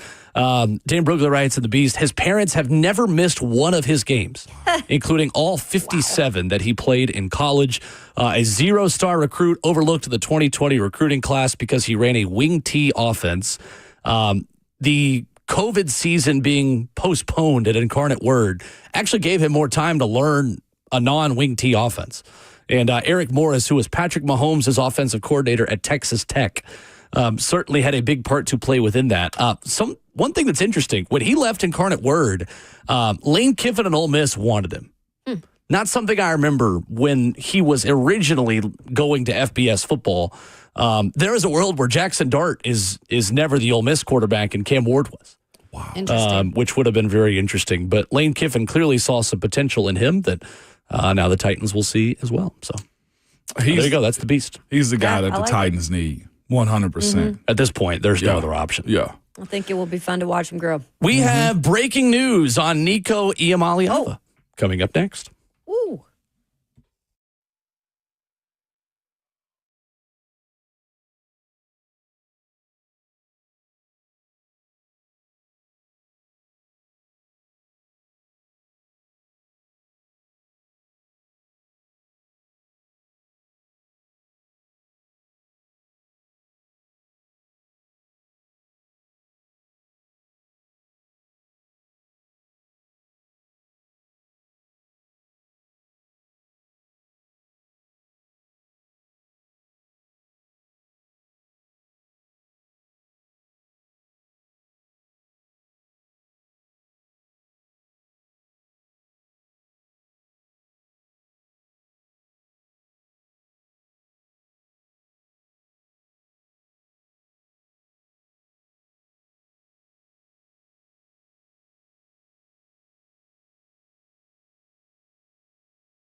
Well, the transfer portal is officially open, and we have got an update on Nico Iamaleava. Here in RKW, brewed by Scooters Coffee, 615-737-1045. Stephen Godfrey going to join us here in studio in about 15 minutes. We'll talk about the transfer portal conundrum for Tennessee moving forward with Nico out and somebody likely in. Nico Iamaleava has officially entered the portal with a do not contact tag. Meaning, we'll reach out to you, you don't reach out to us. That could also mean that he's got a deal ready to go already. Yeah, that could mean. What do we make of this?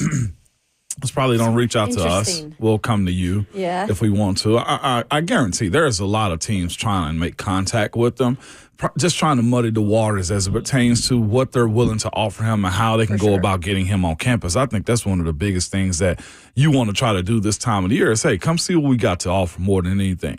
I do believe at that point, schools can find the money. NILs can find the money. Here's the other part, too. They can tell you they found the money. And by the time you sign your deal and your contract, it may not be there. We've seen that happen time and time again. That's a storyline that not a lot of people are talking about. The promise of NIL payments, a lot of times they never go through. Right. And we don't speak about that. Yeah, or just in general, guys get on campus and there's checks that are missed. Like some collectives aren't built the same. I'm not sure if Tulane had that. They got it yesterday that tweeted about Tulane having a deal in place that was very nice. He claims it was $4 million. Yeah. Yep. But the obligations of how they were going to go about it, right?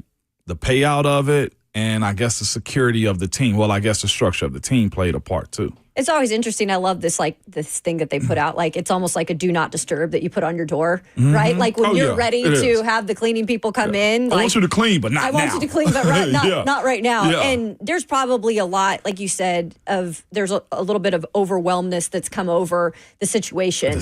And for them, it seems like, his camp wants to control everything. So it's no surprise to me that maybe that is the way they're going about it. Like, we're interested in certain places and we'll reach out to them. We don't need all these other schools that we're not necessarily interested in. But we'll see how that plays out too, right? Because they are being particular. And at this point, I don't know if they can be if this continues to be the case where you're just not getting a lot of schools that are willing to give them money. Are they going about this the right way? And you're more removed from this and I am and Will is and any Vol. Are they going about this the right way? If you are of a different fan base, how would you view this in your eyes if you had the opinion to put on it? If putting that sign up just Nico the situation. Moving out. Yeah. I honestly think if you're his camp, I think you should listen to all offers. I think you should listen to, because I know there's going to be ones that you wouldn't even think to go play for, and I get that. Then X them out. But I really do think you should also let it be a little bit more up to your son at this point, because this is now a destination that he has to go to, and it's going to be a lot more difficult to adapt, to fit in. And I think some of this should be given to Nico to make a decision. And I don't know at this point it is. That's a great point right there, because that's the other side of this one. Like, if he doesn't get a Power 4 school, if he's not in a position to where it matches what any SEC, any Big 12, any ACC team has, Big 10, then, he does have to live on campus. You're made an example. You are. At that point. Yeah. And that's not an easy life to live. No. We're talking about first-class flights to, bus trips and cold sandwiches. You're not wrong. No, I'm being dead serious. I'm not sure what Tulane has going on, but, it's not going to be money. Yeah. It's not going to be probably, pasta bar, chicken and filet mignon and seafood the night before the game. No. They've got money. They don't have the talent to surround Nico that I think Nico's camp wants. To me, the only Power 4 team that is in the mix is UCLA. And I think the do not contact tag means one of two things. Either it's UCLA, and it's always been UCLA since the beginning. And the only reason they entered the portal is because they knew they had a committable offer from UCLA and Deshaun Foster. Or it means that they just want to take the initiative on contacting people that interest them and fit the criteria of who they want to talk to. I think it's probably the former. I think it's more likely that UCLA has been the team all along. And with as many eyeballs as there have been on this, nobody was leaking this ahead of time to not break any more rules and get any more lawsuits. to be honest with you. And I think Tennessee might be in the same boat. I think Tennessee might have a deal almost done with a quarterback, and they want to dot their I's and cross their T's within the regulations the way they're supposed to, and they've just kept it quiet until now. Mm-hmm. But we'll see. I could be totally off on that. It's probably the best thing to do right now is keep it quiet, in my opinion. Whatever it takes to get the best quarterback at this point. Yeah. I'm fascinated to see how it goes. And also in this situation, too, with the younger brother, Madden, at Arkansas. He can transfer back to UCLA if they accept him. He is at Arkansas? Yeah, he's enrolled. He also has a high school teammate, too. But if they pull a package deal, then like that sweetens the pot a little bit more for a team like UCLA that's trying to compete in the Big Ten. Yeah. So you get more eyes. There's also their value in headlines that you break, too. The answer is yes. If UCLA is the team that takes Nico, like they got a storyline going into Big Ten media days too. They got a guy. They've got some excitement they can build up with that. They can go do business with the Iamaleavas again. So we'll see. It's fascinating. No contact. I've never been through this. So it's a different thing. Tag. Yeah, because I think originally the do not contact tag, the connotation was, so you already had a deal. You don't want to talk to anyone. I think as that has evolved, it has been, hey, just please don't blow up our phone. That way we can just reach out to you first versus everyone blowing us up. So just depends on the situation. Totally. And you said the rumors are that he does have different representation? No, the rumor is that he does not. It's the same representation. So somebody put that out originally that he may have hired an agent, but ESPN.com yesterday and Thamel and Max Olson said that same folks are representing him. It's Dad and it's Cordell Landers. So best of luck. I wonder what Cordell's like percentage is. Oh, geez. That's a great question. NFL agents have a max of 3% they can charge. He needs to be mine's 10%. Paying them. 10?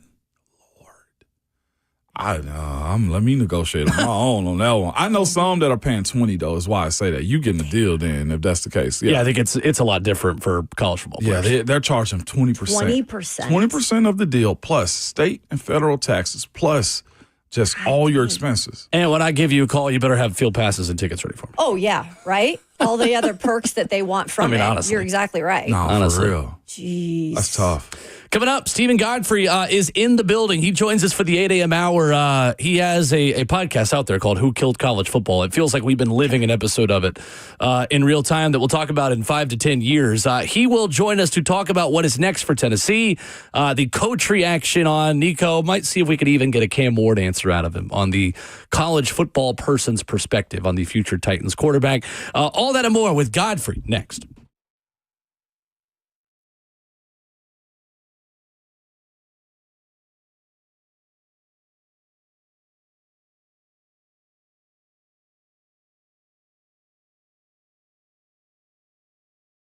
Hey, it's Will Bowling for my friends at Brentwood Hearing Center. The weather is warmer. Spring break trips behind us. We're looking at summer plans now. And I'm here to tell you that if you find yourself missing out on conversations, maybe you're at crowded outdoor restaurants, you've been at the cookout, maybe you're taking a dip in the pool, you're not hearing conversations in crowded situations as well as you used to.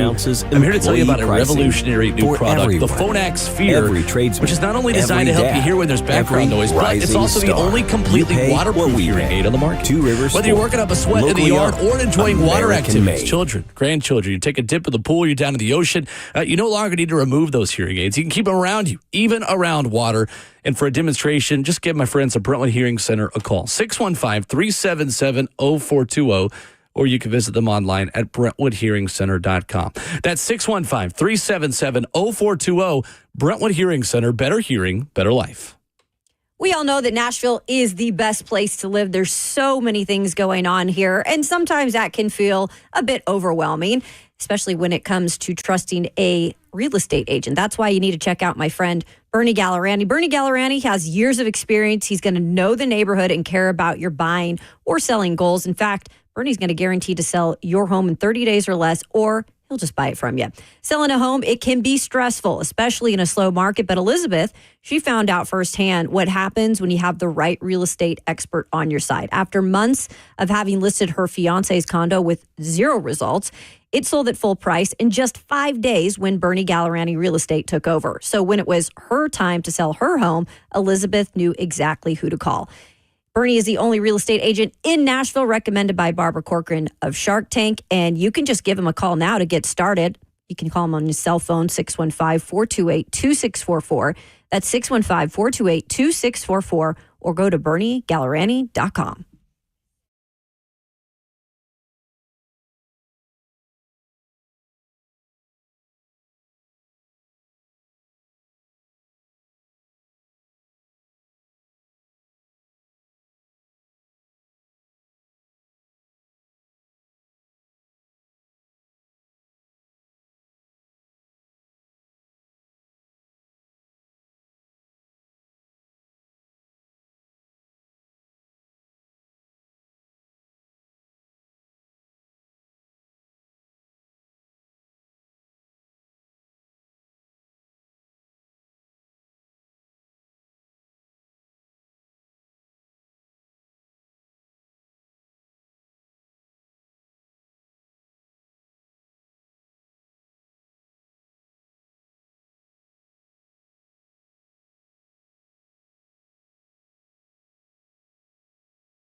$8 a.m. from the 104.5 The Zone Studios. Good morning. I'm Justin Hawkins. The latest news this morning, the spring transfer portal has officially opened today, and quarterback Nico Iamaleava has officially entered that portal with a do not contact tag after leaving Tennessee. And in Titans news, the NFL draft is just 8 days away, and the Titans are having more 30 visits today, per Paul Kowarski.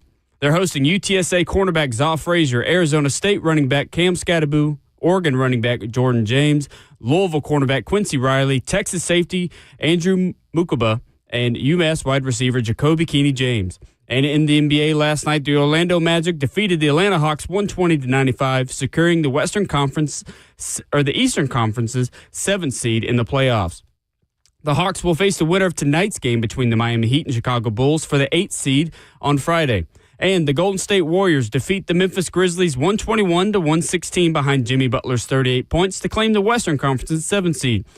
To play for the 8th seed Friday night, it'll be the Grizzlies awaiting the winner of tonight's game between the Dallas Mavericks and Sacramento Kings.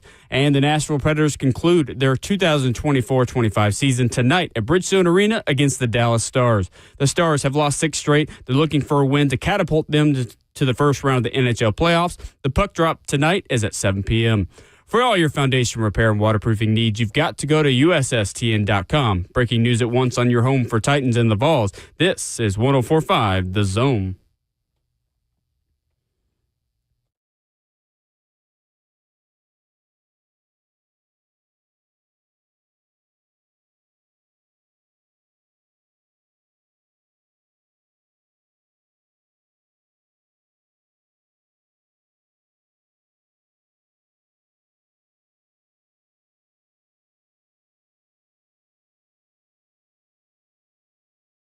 RKW on 104.5 The Zone continues this morning into the second half of your Wednesday. Full studio. Ramon Foster, Kayla Anderson, and Will Bowling on the day of the transfer portal opening. Let's be honest, when is it really closed? No. It just officially opened a couple of hours ago. We are joined today by one of our favorites, Stephen Godfrey, in studio talking college football. What's up, man? Welcome. I, too, am a taller, slower Kyler Murray. Aren't we all? I was listening on the way in. I was like, isn't that society? Taller, slower Kyler Murray. Everybody. With a lot less Call of Duty like XP points. That's just because of the kids, man. You can't get on the stick. You know how it is. Right. That's true. He's living a life like most would want to, basically, with Kyler Murray's game. Oh, without a doubt, yeah. He doesn't have to play 162 games, so he's living a much better life than the other possibility. Did you ever see him in person, Godfrey, Kyler Murray, in college? Yeah, I'm going to say next to last season. Yeah. I couldn't believe, I knew he was shorter, but when I saw him playing for Arizona here a couple years back, I was like, holy smokes. Yeah, he is a compact individual. Yes. Yeah. It's the nicest way to say someone's just very short. Well, I mean, look, there have been all these questions about the commitment and the video games and all that stuff, but, the fact he's healthy and playing in the NFL is people ask me about Diego all the time, and I'm just like, I don't know if I'm going to run a glorified triple option in the NFL at that size. And look, I don't want to make Vandy fans mad this morning or anything like that. Come fly their helicopter over here and Let's yell pace at us. ourselves. I love Diego, and I think he should get that. He should get as many more years as he wants. But this will bridge nicely into the conversation, which is what I think I'm here to do. Yeah. This small news item. Just a little bit. College, I was on ice. I was just like, I don't have to do radio until August. Will's like, hey, man, you want to come in? I was like, I wonder why. Unfreeze Godfrey to talk All right. about Nico. What I'm hearing is that Tennessee should break the bank for Diego Pavia. That's the headline I'm hearing to start. Yeah, just stick Godfrey in front of that's fine. I'll just throw my phone in the river and go to work. You really blessed his heart right there, though. Let Diego Pavia play as many years as he wants to because dude. Okay. Yeah. There it is. I appreciate that. I had a theory. It's not a good one. All right. But I was working through this right before Will, you said, hey, do you want to come in? Yeah. I was talking to a couple college guys. If you looked at the 26 draft class for quarterbacks, okay? Yeah. This is all amateur hour, so you're just pulling off websites. I just did this real fast. I was on the phone with somebody. So you got Arch Manning, right? You got Drew Aller at Penn State. Mm-hmm. And then you go down the list, Nico is sometimes on these lists and sometimes not. Mm. So in a particular world, we'll get to dad in a second. We'll get to everything else. I wonder if we're just not in a culture that's so short-sighted that maybe someone in his community or his team just said, get it all now. Wow. Get all of it now. Because you may bust, you may not project. And if that is the mindset, is this specific to Nico and his family? Is this something that's going on? Because I think about guys like Diego. It's like if you got to come back and we broke the eligibility nonsense or whatever, he came back and he made $1 million for Vanderbilt one more time. Right. That's $1 million more than that man's probably ever going to make playing tackle football. Yeah. Mm-hmm. So was there someone in the camp that just said, hey, man, this is it? More than likely. You might get drafted 3rd, 4th round. You might be on an NFL roster for a year or two, and that's it. You're not going to make it past your rookie deal. And the way the PA has negotiated those rookie contracts, not unfairly, no judgment here. Right. If you're not getting to contract number 2, that's not going to be life-changing financially. So did someone just say to the family, now? And if so, how do we rationally respond to this moving forward? Rationally, not something Tennessee fans do well, and I raise my hand, putting myself in that boat myself. It's very hard to come in here and tell everyone to tell Tennessee fans it's not their fault. You're actually saying this one? It's not your. No, this is the Goodwill Hunting. This is where. This is gonna be like a man cry. This is like you know those like 5 movie scenes where men are like, "Oh, I totally cried at that." Exactly. So this is it's not your fault. Okay. I feel Like I love I've how seen that one. irrational we are sometimes. Like I claim it, obviously, It's but not like, your we've got to fault. claim Sure. it. Yeah. I get Will to cry before we go to break. I did. I might have a tear. You know, I might have a tear. I'm Your telling tissue you, ready? I get it. Last time I was in here, we joked about this. I've been in Nashville almost 20 years. Happens to overlap with maybe the 20-year valley of the Tennessee fan base. Most of my life. And I was just thinking,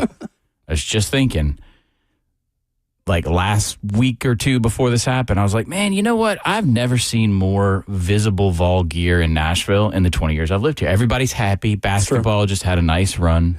Okay. Baseball Wins the College World Series. Everything's going good. Lady Vols, Sweet 16. I mean, Lady Vols are name it. back. They've Lady done it. Vols are back as a brand. for sure. All right. Danny's probably stacking bodies, making things happen. I say that on the show every time. That's fine. Gonna get a compliment. Gotta do Oh, no, total. You know? Yeah. He'd probably say thank you. Oh yeah, no. That's up yonder in the holler. Okay, that's some hill country. That's how they get business done. Y'all never seen Justified? Come on. You know we got the body farm in Knoxville. That's right. So that's you're right. not far off. How you got it? That's how you stack them. Michael Orr knows that. Accurate film. Boy, you want me to go for an hour? I'm telling you. You want me to go for an hour and talk about Memphis? These are my the guy. listen, That's when my we guy, were in Mike. season previewing, No, I love like, Mike. I got solid made fun of by my alma mater for 10 years for saying this is the dumbest film book. This is the most. what he said. Don't get me started, Hindsight, man. he's I don't know if kinda we're on a said that delay. These are the kinds of conversations I don't that think we're when on we a were delay. in I gotta- season, we were like, God, we got to get you back in here and just open it up. If you want me to, That's what we're doing it right if now. you want 60 minutes on the 2 East, you just schedule me next week. All right. Tennessee, it's not your fault. All right. All right? Thank It's not your fault. I know it feels like it's your fault because you spent 20 years doing some of the dumbest things in the history of modern college football. As a booster core, as a fan base, level of expectation, hiring Derek Dooley to be a head coach. Like, we could go on, okay? Godfrey, we was doing good. But Bringing you back. this result is the function of as effective of a system as you could create in 2025. Y'all got to keep in mind, right? We're still in federal court trying to figure this thing out. Every conference commissioner, who all of my amazing colleagues in the national college football media spend time just what's the word I can use on the radio? Lauding. Oh God, Greg Sankey's such a genius. They're up there in D.C. last week telling everybody they should never be employees. We're never going to do that. So if they don't have employment status and we can't have a CBA, collective bargaining agreement, okay, and we can't regulate this, this will continue to happen. Now, was any of this targeted at or specific to the University of Tennessee athletic program? No. This was as random. This was going to happen. Right. I've talked about this with people in the industry for really since the first NIL deal came through. I remember getting a phone call from someone at an SEC school that summer and them saying, I think we just committed 6 violations. I have no idea. We don't have someone on staff to deal with this. It's just your basic car dealership, heating, cooling, plumbing kind of deal locally. And he's like, all right, it's the brave new world. We're handing these kids cash, and I think we're compliant. There has been no rule book. We are revising this thing as we go. And like, if you're listening to this and you're one of those few people, or I guess maybe, I don't know what percentage of folks is where they still believe this is all nonsense and the kids shouldn't get paid all that, whatever. I'm not going to argue that today because time has thankfully moved on. Yeah. This is payment right now. This isn't we're going to pay them one day. We are paying them. Everyone's cool with everyone. We're all. Yes. Unfortunately, it is not done officially. These guys are not getting health insurance and there's no normalcy about this. But kids are not getting paid $2 million for 3 autograph sessions at the local card. No, this is just being arranged where people are throwing money into a pool, and then that's how we're dispersing it, okay? The most popular position in the hiring cycle last year was not head coach, it was general manager. Right. Yep. There's a bunch of dudes with advanced mathematics degrees that are looking at basically cap breaking and sort of like, well, all right, we had a $15 million slush fund. How do we optimize this? But the problem with all this, I'm going to take it back to Nico, is if you want to get mad at somebody, if you're a Tennessee fan, yell at Carson Beck. Oh. Okay, or the University of Miami, because as usual, a bunch of dudes in South Florida are about to wreck an economy. So, I mean, Exactly. our nation has seen that a few times. Miami paid $4 million for Carson Beck. Almost broke. Off of a not impressive season. Somebody in South Florida destroying the economy. It's Carson Beck and it's Darian Mensah. I mean, and that is the interesting part of it is Will, $4 million for Carson Beck. I know. But did you watch him play football? He per was trash interception last year. Isn't it the justification of his play though? Like him being a part of that championship team is what you say. He brings that to Carson. You. Carson. He Stetson brings Bennett's backup. As far as how you play. He wasn't Like- even the starter. Like $1.5 million. Like, where's the other 2.5, 3? I'm just Like, trying to justify. nah, man, no. Let me play devil's advocate just a little bit. I would do that if we weren't talking about Miami. Okay, all right. Because they're constantly trying to reset that market, and their solution is to be they saw the dawn of a new world and said, Right. "Boys, this is it. We're about to Miami harder than anyone has ever Miami'd." Verb in our it works well in certain instances. I actually wrote a piece about Cam Ward back in September. Mm-hmm. I think y'all talked about this briefly in the last segment. That kid was wing T. He was triple option. Yep. There's one ISD down there where he's from. It's like kind of east of Houston, I think, where they have run the triple, wing, whatever you want to call it. And they just always have. It had something to do with the community and the kids that they weren't getting in that school district. And I grew up on triple option. I love it, but it's reductive. It exists for a reason, right? Exactly. And he missed out. Physically, he had every measurable you would need to get at least a Division I scholarship somewhere, right?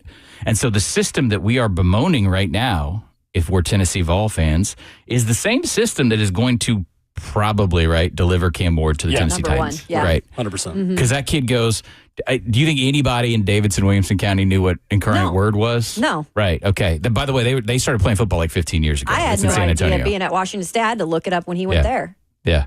You know? There's another program in this listening audience that does this really well, and that's Western Kentucky. They're going to do it again. I think they've done it. They've got Abilene Christian's OC and quarter. They've done this. They've done it with Wazoo too a couple times. Yeah. This is the new system where if a kid, for whatever reason, justifiable or not, is not clicking at that in that high school recruiting apparatus, which, by the way, shout out to all my friends in the recruiting industry, dirty business before the kids were getting paid. Dirty, like weird business, high school recruiting, okay? The recruiting services, the rankings, the paying kids to go to camps, and that was never clean either. No. So this system is helping kids. Cam Ward is going to be maybe the poster child for what the portal can do positively, without a doubt. That kid was, a game or two, a Syracuse loss away from going to the playoff and starting at incarnate word. Mm-hmm. Okay, now, all right, let's go back to being miserable. All right. Oh, dang it. Somebody looks around, or somebody's dad looks around and says, I'm worth $4 million. Go. That's the problem we have right now. Mm-hmm. But that's not a Tennessee problem. Right.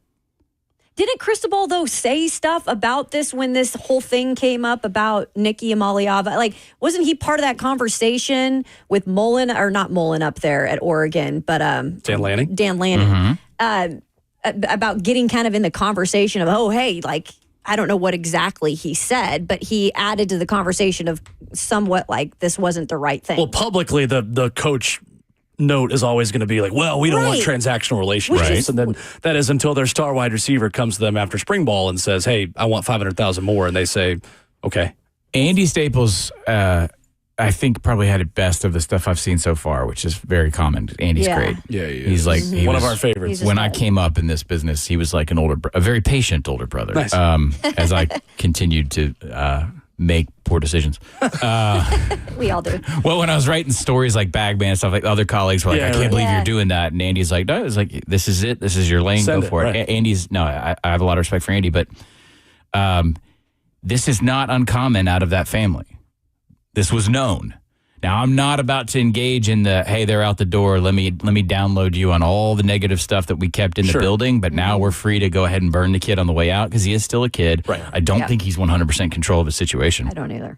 Right? So if it's dad or if it's somebody else or some sort of group, I don't want to engage in something because this kid's going to be, in 10 years, this kid's going to be a completely different phase of life, and he's going to probably want to talk about this and have a tremendous amount of regret.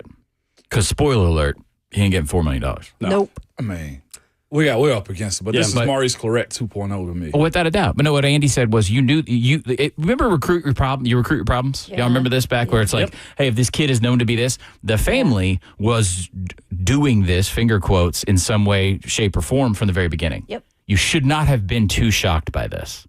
So I think Andy's words were like, don't be surprised when the bag-chasing prospect ends up being a bag-chasing prospect forever. Yeah.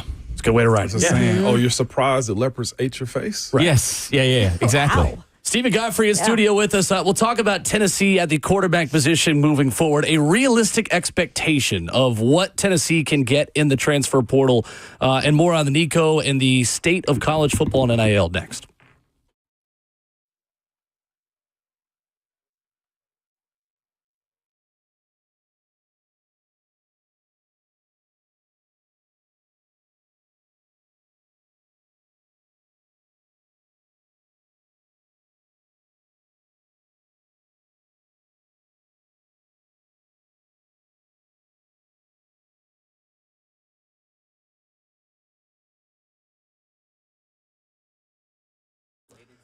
What's going on? It's Will Bowling. If you've been looking for cars and you see the words buy here, pay here, I'm here to tell you why Nolensville Road Auto Mart is different. They've been doing business in Nashville for 61 years, and they're Nashville natives that only sell clean title cars under $12,000. So if you're new to town and you need a place to trust, they have got you. Maybe you're just looking for that first car. For the new driver in your family, don't want to break the bank. What's something affordable, something easy? 615-242-1279. That's the number to call to my friends over at Nolensville Road Auto Mart. And if you don't want to take my word for it, just check out the Google reviews. Excellent as well, and that's saying something for a car dealership. One location on Nolensville Road, close to Thompson Lane. They will get you in and out in an hour or less. And the best part, they're the oldest buy here, pay here in Nashville. They'll work with your own financing if you've got it. Flexibility, transparency, and honesty. That's why I recommend Nolensville Road Auto Mart. Call them at 615-242-1279.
RKW Brew by Scooters Coffee continues here in Hour 3 this morning. Streaming the show live on Facebook Live, YouTube, Twitter, or Twitch. Hit the comment section there and join the F&M Bank chat.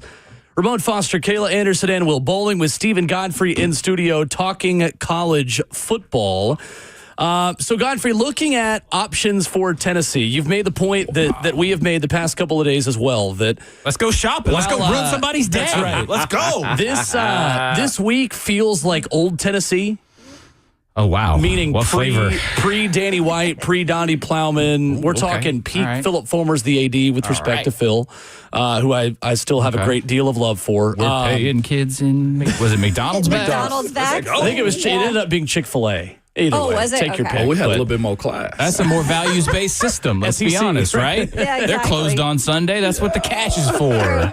Recovery. You can go day drop at them off church. on Sunday. Yeah. Moving on Also, Sundays. They used an SEC sponsor. That was good. That's It's right. called branding. Yeah. It awareness. feels like an old Tennessee week. In a lot of ways, it's a product of where we are in college sports. So Sweet. realistic moving forward. Tennessee fans are all over Josh Heupel following Avery Johnson on Twitter because we can't track planes right now, so that's what we do. We Tracking look at socials. who's following who. Sam Levin at Arizona State. There are a lot of pipe dreams out there. This is kind of an unprecedented moment in quarterback market. Starter leaves in April. Let's scramble together and see who we can convince to enter the portal. What is realistic considering the roster, considering the Heupel aspect of it, the fan base? What's realistic for Tennessee in your mind in this portal at quarterback? Oh, what's going to let's start with what's going to happen. That's I don't see something that just satisfies this fan base in the short term, and they're celebratory and hey, we poached some guy whose name we knew. Like I have a complaint usually about SEC fans is they tend to just watch in the SEC and they don't watch the whole of college football. That's fair. It's true. If that describes you as you're listening to this, you are probably going to end up with a quarterback you did not watch on television last year. Okay, obviously you can't pull a conference kid after in this portal cycle, but it's probably going to be someone that you're not entirely familiar with. So again, let's just gauge expectations. All right, it's going to be one of those players that. By the way, if it is Avery Johnson, I know I doubt anybody from Kansas is listening, but you know that was like their Mr. Kansas. Like literally. I mean that's why Will Howard left and went to Ohio State. Okay, before like the Tennessee Ohio State game. this would be brutal. Like for the state of Kansas State. Like this was their best homegrown player ever at a K-State program that for 40 years basically built itself off of JUCOs and like kind of it was that junkyard mentality of we'll build in, like give me that 2-star guy, give me this kid from the JUCO, give me that. Like that's how K-State won, and they did really well with it for years.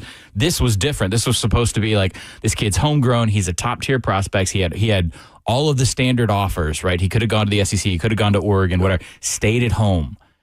If he were to be lured over to the SEC, essentially just for financial concern, I would be, man, you're sort of repeating this existential problem all over again. I just said that actually before you came. That exact thing. Yeah. Sounds like he's about to get a big old piece of land and a farm in Kansas somewhere. Absolutely. Okay. You think he would even consider? You think their camp would even consider that? I think you have to. I mean, I feel like I'm switching hats as we're talking, but like, okay, if you're the family, situation is that. Gotta have the conversation. What's that? This whole situation is You've that. got Like, to. You can Yeah. justify either side. I mean, you got to listen. Right. Yeah. None of us is Can't not tune going to it take all a out. phone call for an offer. You're That's how right. this works professionally. Nobody wants to hear this anymore because they keep thinking of these kids as, well, they're 19-year-olds, they're children. They shouldn't. No, y'all, this is a billion-dollar industry. Okay? The labor is making money now. We have to account for this. So, yeah, you listen. How many coaches have left their alma maters? A ton. Yeah, a lot. This is going to be the new normal. Right. So can you pull the the Kansas State kid? I think if you're selling an NFL path, I think being in the Southeastern Conference helps. You know, I don't think it's as dramatic a changeover as if the kid was in a Group of 5 school or if the kid was in a lower end school. I mean, K-State is a legit, they're a contender to win the Big 12, which means you're then a contender to go to the playoff, and you're going to see a level of quality opponent. You know, K-State's had a ton of guys drafted. We're not talking about some sort of inferior, lower tier deal here. but we were talking about this during the break. System-wise, do you have to shop with some level of familiarity to what Josh wants to do in mind? It's April. Right. Yeah. Right. Like we got to, when are we going to learn this? When are we going to fit this guy in to go play in the Southeastern Conference? That is the thing that gives me the most hope is how not easy for the quarterback, but like compared to other systems, Josh Heupel is a quarterback friendly system that you can come in and figure out from April to week 1. And we've seen it happen before. It didn't go well, but Joe Milton was a post-spring practice addition Tennessee by Josh legend, Joe Heupel. Milton. That's right. Tennessee legend, Joe Milton. New England Patriot legend, Joe Milton. I don't know why. Again, just living here as a neutral party, people talk about Joe Milton as like a folk tale. Like they're just like, he can throw the ball 250 over the mountains. All right. I'm like, well, you don't know where that ball's going. Now Dallas can deal with that. It is funny, by the way, watching NFL people catch up on that discourse because the first time people watch Joe Milton throw an object in shells and in shorts, just watching their faces like, this is the best stadium quarterback I've ever seen. Yeah, this is a time of year where I do kind of have to grit my teeth and with NFL media because for sure they ignore us all year long. Right? They talk down to it's an inferior game, and it's just, it's not as effective as the pro level, and we should be pro minded, and everybody knows a media guy like that. And then right about now, a week, 2 weeks out of the draft, they're like, have you heard of? And it's always somebody. It's like always someone we've been talking about for 7 months. Sure. Meanwhile, the Buck Rising show on at 10 o'clock today, by the way. Tune in, guys. Apropos of nothing. So Buck can't help it. Didn't he go to Indiana? Indiana, Yeah, he did. Well, did they play football? I mean, they did last year. They did, They started a program last year. They got cigarettes there, and they started a program. Johnny Mellencamp. I think they're building a statue of Mellencamp at IU. I think this is true. And I was like, how do you not put a cigarette in his hand? You have got to to put one tucked underneath. My take on this yesterday, Godfrey, was you shop in the Big 12 considering the systems that are being run in the Big 12. That is, generically, broadly speaking, I would agree with that. You make Sawyer Robertson tell you no. You make Josh Hoover tell you no. You make all of these Big 12 quarterbacks worth anything tell you no. The kid at North Texas, I like. I'm looking at a couple different lists here because I just started looking this morning. The Haynes King thing, I don't understand. No, I don't I know. love Haynes King, by the way. Chandler Morris at North Texas. Well, here's okay. Now let me devil's advocate myself. Haynes King would come back to the league because he was at A&M. Right. That's right. Would that be some sort of level? I mean, motivation is great and passion is great, but passion usually doesn't add, time to your 40 or cut time from your 40. So I think he's somewhat of a known quantity in the SEC, although these systems would be very different. The Haynes King offense that was run at A&M versus what he'd have in Knoxville. He was, by the way, Jim Chaney and Jeremy Pruitt, that was their pick at quarterback. Oh, yeah? Tennessee was deep in Haynes King's recruitment coming out of high school. Look, man. They were all in Interesting. on him. So you follow a Jeremy Pruitt instinct, obviously. I mean, that will lead you to success. Caden Salter was the anointed Tennessee future quarterback at that point, and they never really were all in on Caden Salter. So, Sawyer Robertson. Yep. It's going to be an interesting year to monitor as Baylor is concerned. I start stuttering when I start trying to figure out what I want to say publicly about some of these gigs.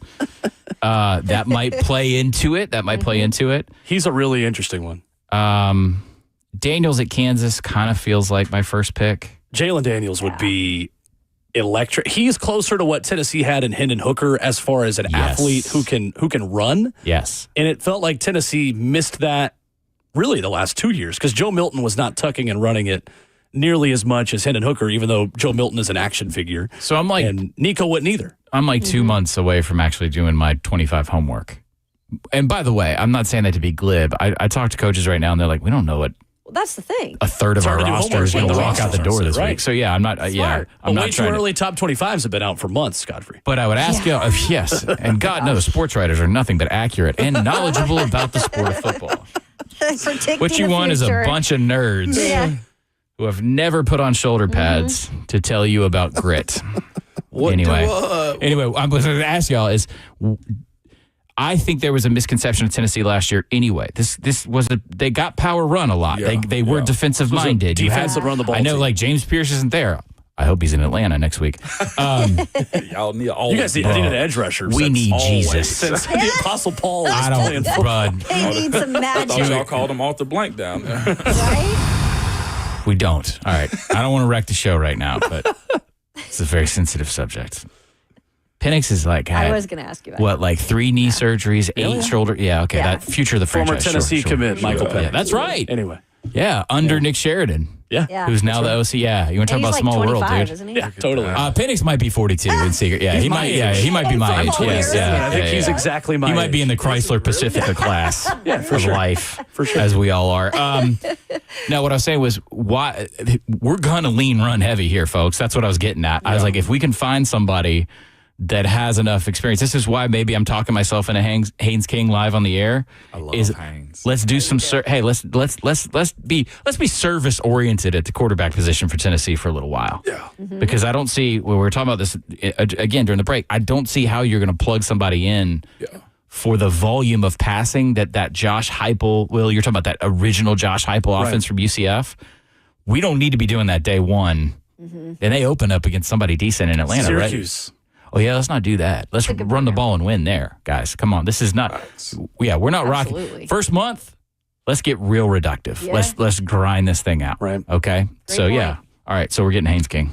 He has loved Haynes King Let's go, Ramon. for what, 2 years? go down to I mean, Atlanta. Grit of them. Like, legit, Yeah. for what you need inside of this, you need one, a leader type, which again, I hate saying this stuff after the fact, but that's not one of Nico's strongest suits from my he was still understanding. working on it. And we Gotta talked be about focused. that Yeah. within the last year. That was one of his That's biggest not revisionist off-season- history. Yeah. Yeah. But real quick on his business side of, we'll get to Haynes King. I'll text you when that happens. Okay. As far as Nico's ability to seek the money that he wants and the team that he wants to be with, apparently the Tulane conversation was they had a package, not the team. So how do you disperse what's most important for him and where his value is at this point too? What's most important to him and his value, the problem is that those are, I feel like, diametrically opposed right now. I know how you're setting me up here, but the point is now the market is dwindling because your priorities and reality were so far off. So where's he going to end up? It sounds to me like if this was old school, hop in the portal, like my era, like I'm transferring. Yeah. Like you got to go to respectfully Carson Newman. Yes, sir. Yeah. Like that's what we're talking East about. Mississippi right now. Community College. No, shout out UT Last chance Martin. you. Yeah, No, I mean, let's go. Absolutely. Let's go. Yeah. It sounds that, but you're looking for money. That's not possible. No. With a lot So I just showed you a text message of a school that we were chit-chatting about that would have a little bit of money, bro laughed in his and text. the guy laughed. Really? Because before I came in on the segment, and 'Cause I I know don't what you're want to say who talking yet. about. Yeah. And I just said, are y'all doing this? Because y'all said it to me before I sat down. Right. And so I texted a guy on staff there, and he's like, no, we don't have that. We don't have that kind of purse. We don't, like, come on. It's the NACO's report that there are a lot of teams hovering to wait for his price to drop to $1 million, Jeez Louise, that's a big difference. which is half of what he was getting in Tennessee, So reportedly. that seems to be the inevitable path, which is that they got to eat the crow, humble pie, and then you'd have 20, 30 teams at that level. Exactly. And then it's a different conversation. And then also, if he's going to do that, he might find something that's going to be decent for his development, which is somebody, and I don't think it's going to happen this late in the story, is going to have to grab dad and say, you are essentially voiding out his development here. That's nothing. By the way, that's nothing against Tulane. It really isn't. Right. But I also know John Sumrall pretty well, and by the way, John Sumrall will be an SEC head coach I love if that I'm sitting program. here in a He year. runs a great program, man. 100%. Guarantee. Yeah. Oh, yeah. Great program. Auburn was when Auburn fires Hugh Freeze, he'll be on the top of that list. The Okay. same. Yeah. Arkansas. If Lane finally left for I don't know where Lane. I don't know. Run for We'll president. find or out next year Run which TikTok or his Souther something. team is. Did Lane just goes full influencer and he's selling beauty projects and those like faith He words could on the with wall his- things. As big as his His daughter is daughter. on TikTok, yeah, I wouldn't put it Right. past him. Yeah. I would do. Wouldn't it be hilarious if Lane was just like, I'm just going to be a celebrity now. Yes. I'm bored with this. He could do it, John too. Sumrall, who best college football coach of the state of Louisiana already. I mean, when LSU moves on for Brian Kelly because he hasn't won them a national championship You know yet. what the problem with that is? LSU. Oh man, I'm pointing and yelling. Okay, I do it LSU often. is so stupid and myopic that they would never hire the best coach available if they were already coaching in state. 100%. Yep. They didn't Fact. touch Billy Napier. Yep. Now, the jury's still out on Billy Napier, and I know that's not as strong an argument as it used to be, but it doesn't matter. Nick Saban started coaching at Tulane. Maybe not that one. Silly. That's some. silly. Anyone else? That's some estranged spouse energy there. But To me, it feels like the best path for Nico, instead of bottom of Power 4. There's a new report out there. There's not much traction with UCLA and Nico. Matt Zenit says that 15 minutes ago. Top of G5 and being, hey, wait, this team's in the playoff. This team is the 11 seed. This team is the, even 4 seed. We saw Boise do it.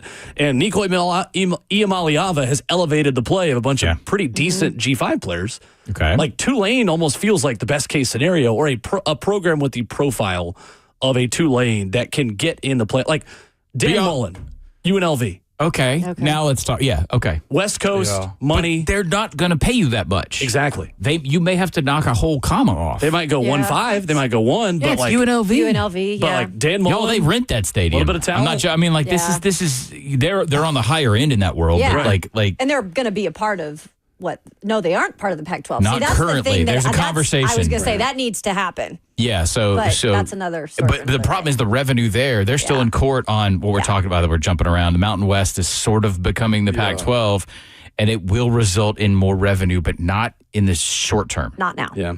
And UNLV technically is still part of the Mountain West. Mm-hmm. It's Colorado State, Utah State, Boise, and San Diego, I believe. I love that hire though, but like you said, they like rent the stadium. Yeah. It was great for Odom to get back and bounce back into Power 2 football, whatever. And I do think there's a lot of potential there, and I think it was underutilized because that Bishop Gorman and that part. Yeah, like I can give you a decent UNLV sell, but they're not going to pay $2 million for a quarterback. Mm-hmm. Also, like I'd be curious.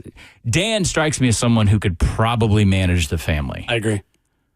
I don't say a lot of super kind words about Dan as a player's coach, as a culture guy, but that's okay. But like he's kind of always got that terminal offensive coordinator brain about him. Right. Yeah. Yep. But he's dealt with when you turn a have-not in the Southeastern Conference into a have, before it was legal to pay players, you are familiar with a different world, if you will. Yeah. And totally. Dan has managed and overseen, and that would be possible.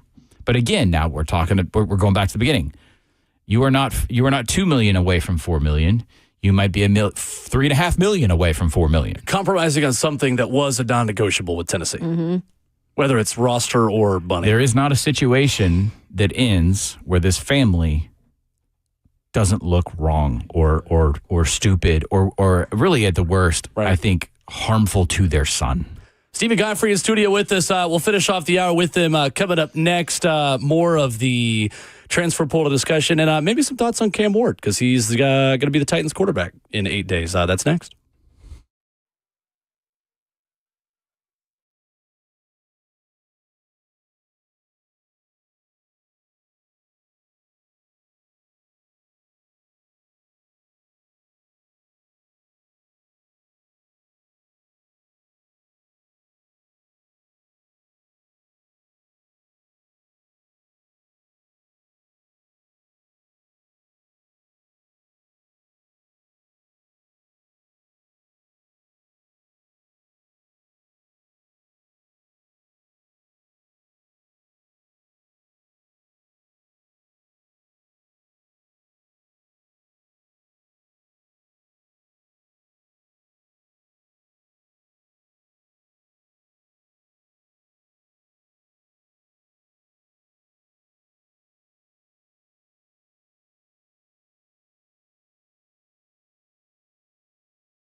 One more segment with Stephen Godfrey in studio this morning, talking college football, wrapping up hour 3 of RKW. I love talking about NFL draft prospects with people who have been watching said prospects for longer than just when they became draft prospects.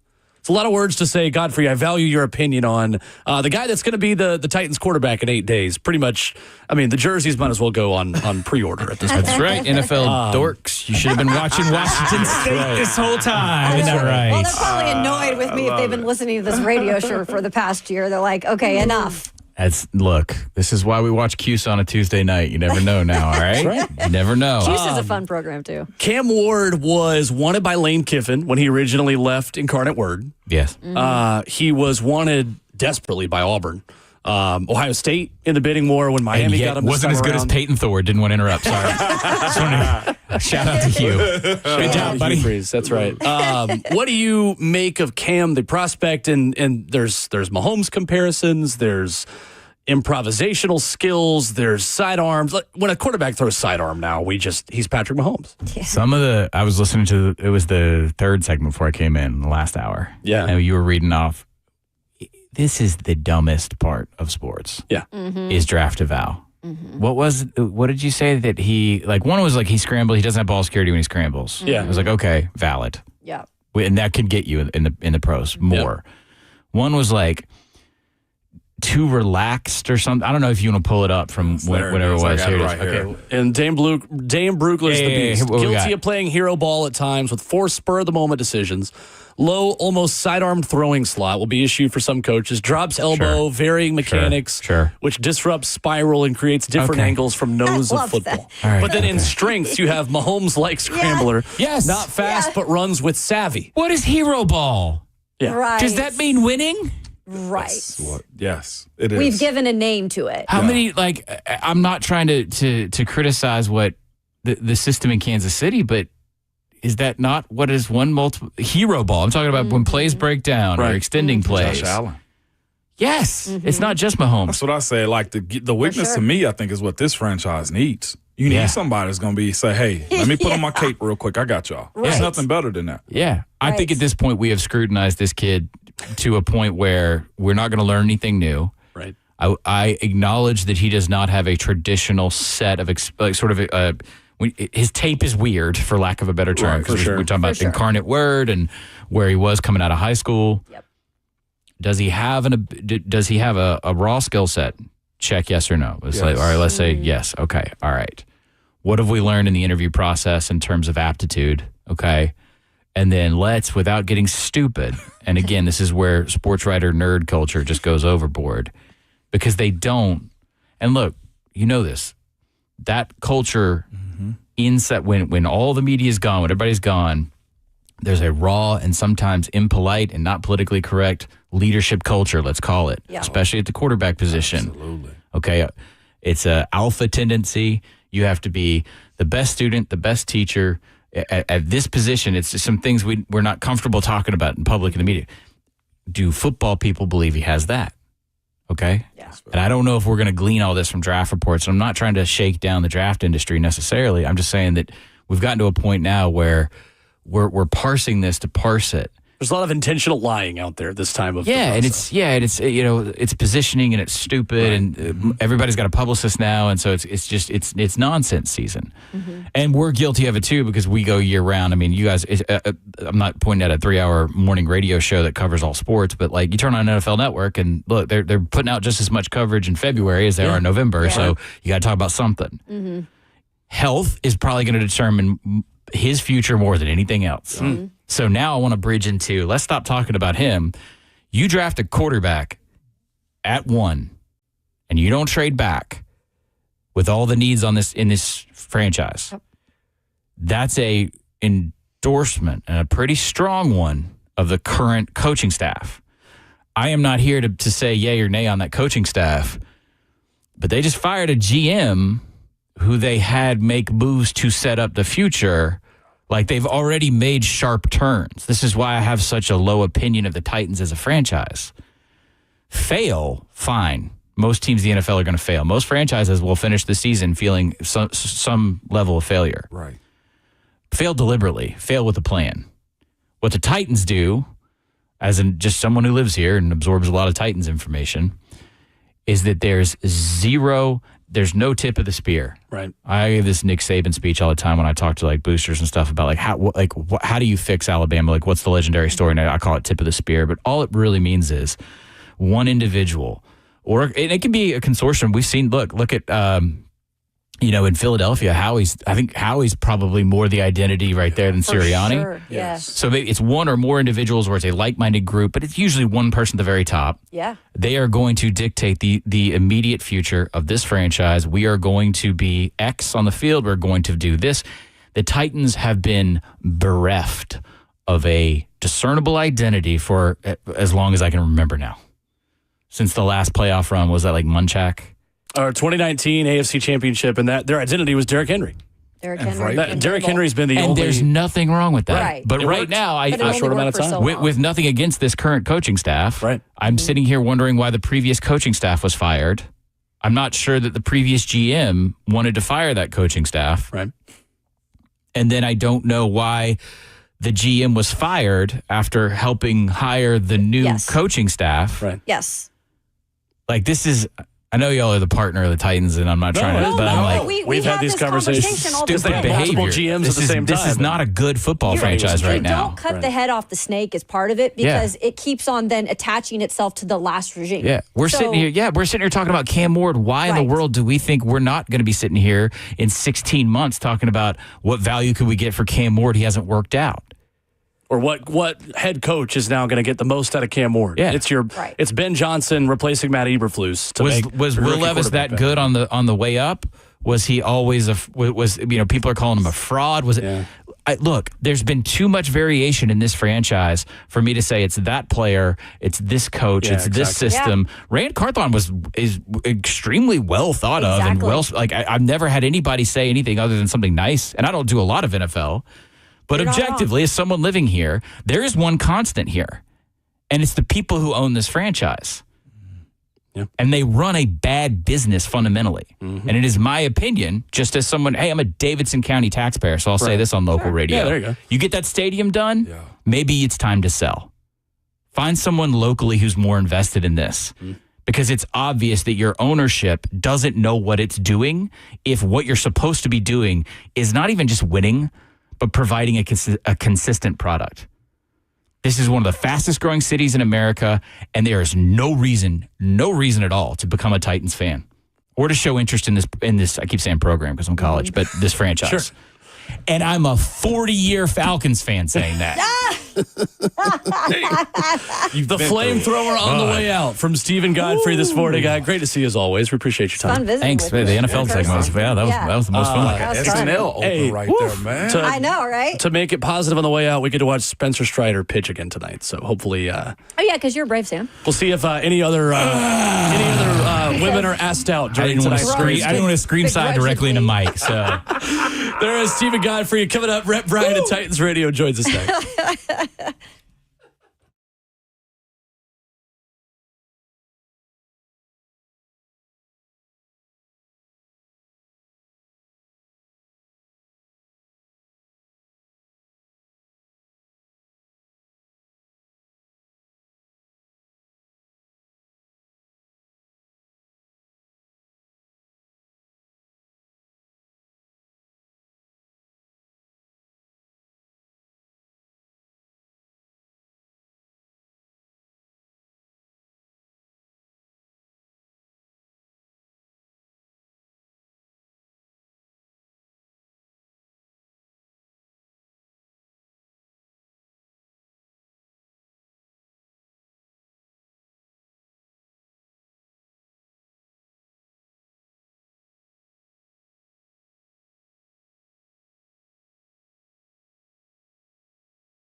9:02 from the 104.5 The Zone Studios. Good morning. I'm Justin Hawkins. The spring transfer portal has officially opened today, and Nico Iamaleava has entered it.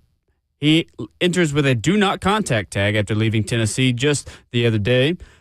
And in the NFL, the Titans, they have more 30 visits coming their way per Paul Kowarski. They're hosting UTSA cornerback Zoff Frazier, Arizona State running back Cam Scadaboo, Oregon running back Jordan James, Louisville cornerback Quincy Riley, Texas safety Andrew Mukaba, and UMass wide receiver Jacoby Keeney James. These are all coming your way today. And across town, the Nashville Predators conclude their 2024-25 season tonight at Bridgestone Arena against the Dallas Stars, where the Stars come in losing 6 straight. They're looking for a win as the NHL playoff starts later this weekend. And the puck drop is at 7 p.m. tonight. For all your foundation repair and waterproofing needs, you've got to go to USSTN.com. Breaking news at once on your home for the Titans and Vols. This is 104.5 The Zone.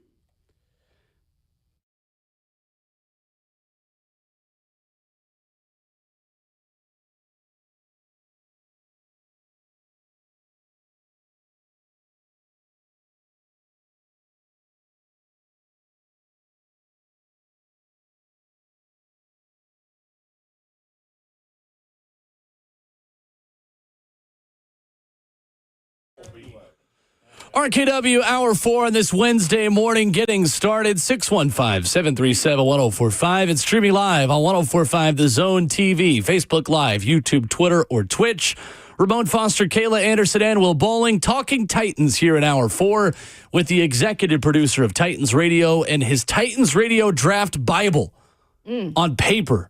Kids, that's when you print out information from the internet and you put it in front of you on a sheet. He is Rhett Bryan with us this morning. Sorry, trees. Sorry, tree. Don't be. I need Not for to this, put yeah. my hands on the materials here and Absolutely. have I'm them with you. ready to go. You know what? Just plant one in your backyard. How about that then, right? Sure, Get you a little small tree, put in the backyard. I'll go find an oak sapling and plant it this afternoon. That's what I'm hearing. We got No another week doubt. of that, right? We do. It's hard to believe it's 8 days away, and I was reminded that Adam Schefter tweet he put out, it'd be a month ago tomorrow, that he put it out March 17th. No trades of any first-round selection. The closest to the draft that's ever happened, 1993, when the 49ers got a 1 for sending quarterback Joe Montana to the Kansas City Chiefs 5 days before the draft in 1993. Wow. That's been that At the long. birth of free agency, salary cap, all those things. That's how long it's been that there hadn't been. It kind of tells you what this draft is. Yeah. It's a big man draft. It's a starters draft. Nuts and bolts. Nuts and bolts. Yep. Yeah. Yep.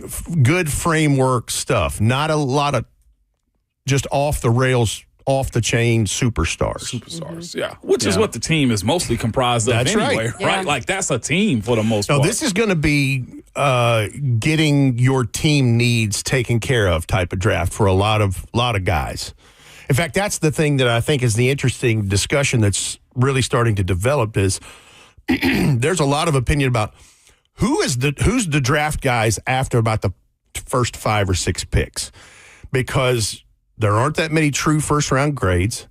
And this being such, I know we're going to talk about big men. Yep. Yeah. We've covered the big men on the defensive side of this. I feel like there's a deal where edge pass rush is always the thing, but there's so many quality interior defensive linemen in this who can disrupt the pocket and mash the middle of the pocket. Yep. And a lot of those teams from about 7 or 8 to about 17 have those kinds of needs. I think you'll see some things where maybe there's a built in a lab kind of pass rusher with not a ton of production. He gets moved on somewhere else, and they ended up, another team takes a defensive lineman. Like Derek Harmon from Oregon is one of those that there would definitely be, he might be the guy at that position if there was no Mason Graham from Michigan in this draft. And so you're going to see a lot of, best player available or top need taken kind of thing because of the way this thing is. What's fascinating about I remember us speaking about it just a little bit last year in the draft. Last year's draft didn't have a ton of interior defensive tackle. The first one to be taken last year was Seattle's Byron Murphy. Well, Texas is D-tackle Byron Murphy. They ended up going to the Seahawks. There was only one D-tackle gone in the first round. This not going to be that year. Yeah. Exactly. Not going to be that this time around. Because I remember asking myself, like, there's no Ohio State. Ohio State always has a D-tackle in the mix, and they didn't have one last year that was a high-caliber guy. So this is the nuts and bolts. Hey, we're trying to build a team draft. Sure. Yeah. Yep. Very fair. Rhett, you mentioned we were talking about these top 30 visits and trying to keep tabs on all of them. And there is a position we have already talked about who the Titans are continuing to look at. We know they brought in Caleb Johnson, the Iowa running back, for a top 30 visit. Cam Scattaboo, another guy on that list, is very interesting to me. Well, if you'll remember, I believe it was at Brian Callahan's availability at the podium that day at the Combine. He mentioned running back as a place they might go. Yeah, he did. And, this is no fortune told or knock against Tony Pollard or Tajay Spears. I just think they're looking for the best group that they can put together in something like that. And this is a draft where there's value throughout with these running backs. In fact, I think that's another thing you're going to see next Thursday night is you could see 3 or 4 running backs taken in the first round. I hear people starting to whisper that now. I think there'll be at least 2. But anyway, Cam Scattaboo, man, that guy's just a dang football player. Dog. He's just, and when you think about the way he plays, that's a Titan. Yeah, no doubt about it. Ground and pound. Now he's a late night 2, early night 3 early day 3 kind of thing. And of course, the Titans do not have a 3 currently, so we'll just see what that is. And here's the other thing I want to point out too, because I think it gets lost on this is when teams invite players for top 30 visits. It's not you can automatically draw a line to him going to that team. No. I think there's intrigue and interest in that prospect. Maybe it's wanting to get to know them a little better. Maybe there's something that scouting department disagrees on in film evaluation they're wanting to see. There's a myriad of reasons as to why that is. It's not automatically although there are lots of cases where, he was in for a top 30 visit. Yeah, they're going to take him, and they took him. It's not always the case that they're going to take him. It's just the final vet process in this. In fact, I think today is the last day that you can do a top 30 visit in clubs. The Titans have 3 today, to Za Frazier, a corner, Cam Scattaboo, running back, and Oakland High School's own, a fellow Oakland Patriot, Jordan James. From Oregon, another running back. Yes, indeed. And see, to me, like the Jordan James visit to me, I think is to get to know him. Number one is probably because they can, because he's probably in the city too. But like that, I feel like to me, they already have 2 Jordan James on this roster, to your point. And they said they want a little different variation of a back potentially to go with Tajay and Tony Pollard. Sure. So a lot can be, made of these visits, but legitimately, guys say a lot in these visits, and teams want to know a lot about you too in these visits. Well, and here's the other part of it at the running back spot with who they have on the roster. Don't forget, Julius Chestnut re-signed. Yep. Julius Chestnut's he's not going to make it any easier for anybody. No. And he's been there. And not a guy you can maybe stash on the practice squad. And he's a core special teamer. Because if he doesn't make the roster out of camp, he's got enough of a resume now where he might get snatched by someone else. Yep. 100%. It's interesting, Rhett, to me, because if this is a draft of starters and not superstars all across the board, it, to me, again, reinforces the idea that no matter what the position, you take value in a rebuild. And if that's at running back and you feel like this is a good running back draft on day 3, you take a running back. If you feel like it's a good tackle draft, you feel like it's a good X, Y, or Z fill in the blank, you take the player that plays football with the highest floor, regardless of what that position is. And I'll double down on that and say that I think that the Titans will probably get more interest out of pick 35 in night 2 than number 1, just because of obviously the difference in what you have to give to get to make that happen. But I think there'll be an interesting group of people to begin Friday night that were not selected in the first round. And that was a game changer when they split that up over 3 days because you get a chance to kind of reset your board and look at things, and you've got a chance many hours and overnight to make phone calls and see what's what. Right. And that's sorry to interrupt you. No, but you're good. That's where the Titans, I think at 35, have to make a decision then if there's still a really good receiver on the board, maybe that is high on their board, or a really good edge guy, but they feel like there's other people in the draft they could have a partner to trade with. That's a hard decision to make. Well, I think it comes down to, and you laid out the framework pretty good right there. I would suspect edge or wide receiver there, and I think there'll be some decent ones in there. I think that's where the second pod of wide receivers will start, is near that top of that second round. And it's not a super great wide receiver draft. Maybe it's more edge, but it just depends on who's calling and what are they offering. How far are you trading down? Because I think it'd be pie in the sky to expect that you would trade 35 and get somebody's 3 to fill your need.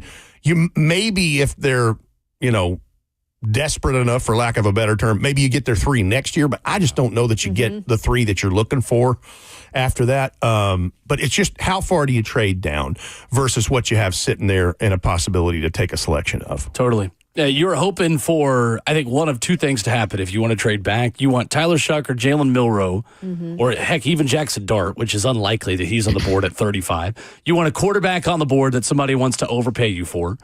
Or you want one of these wide receivers with off-field concerns that somebody believes in to also be sitting there. Like, if you don't want Luther Burden based on all the crap around Luther Burden, but someone else really wants him because they're fine vetting him, beauty is in the eye of the beholder. somebody could overpay you for him. And I think the same could be said for Emeka Egbuka. However, if Emeka Egbuka's there at 35, I think you probably just take him. Emeka Egbuka, honestly, in the top tier of wide receivers, I think he might be the pick of the litter. Yeah. And one of the main reasons I say that, productive receiver. Good route tree, and my Lord, you've seen him do it against top competition. For sure. 100%. And do He's it the well. high floor guy there because, he has program records at Ohio State. That's not exactly empty chairs playing wide receiver. No. It's the And I look at who we have in our first pod of receivers, and we put Travis Hunter in there in our first pod. Of course. Because he's one of the few blue prospects in this. We have Tedero McMillan from Arizona, Luther Burden you mentioned, and we have him towards the bottom of the first pod, meaning he could be taken in the second pod in round 2. Emeka Egbuka and Matthew Golden from Texas. Right. Top 5. And I look at who's there in that top part, and I'm like, Emeka's, I just think he might be the pick of the litter in the whole deal if you're picking a wide receiver anywhere up close to the bottom of the first round or early second round in this. It's like you know what you're going to get almost just right away. Yeah, he's proven. Yeah. Like I said, he's good hands, good route runner. Did it against a high level of competition in many games. Never felt like the game or the moment was too big for him. So, yeah, like that. Why does it feel like there's always, just real quick, there's a second round receiver every year that we overthink that should be higher? A.J. Brown was that. DK Metcalf was that. We do this all the time where a guy is just extremely productive, and I think draft people and NFL people overthink what that production means. I don't see a scenario where Emeka Egbuka is not at least a solid NFL wide receiver, considering what he's done at the best program in college football today. Sure. I'll give you another one, and we actually have him in the very top of pod 3, meaning he could go in the second round, but maybe early third, is Trey Harris from Ole Miss. There you go. Yep. When you said A.J. Brown, I'm like, yeah, there's another receiver at Ole Miss right now that's pretty doggone good. Totally but, is. I think you're right about who's left after night 1, and I think if Jalen Milroe and Tyler Shuck are there, because Tyler Shuck is going to be drafted quite a bit higher than what people I think so. imagine or realize. I don't care if he's 26. I don't care if he missed 3 shortened seasons. They were bone breaks. It wasn't soft tissue stuff. Smart cat. You hear everything good about him. He had the best arm at the Senior Bowl, even though we know that the top 2 guys weren't there. Yeah. But 35 is going to be an interesting proposition for them on night 2 in 9 nights away. Rhett Bryan in studio with us this morning talking NFL draft. Beef is the topic of conversation next. We're talking big men, linemen next.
RKW is brewed by Scooter's Coffee on 104.5 The Zone. And when the show ramps up, the podcast platform allows you to listen to us 24/7 if you want to. We are brewed by Scooter's Coffee with locations in White House, Mount Juliet, Rivergate, Smyrna, and Brentwood.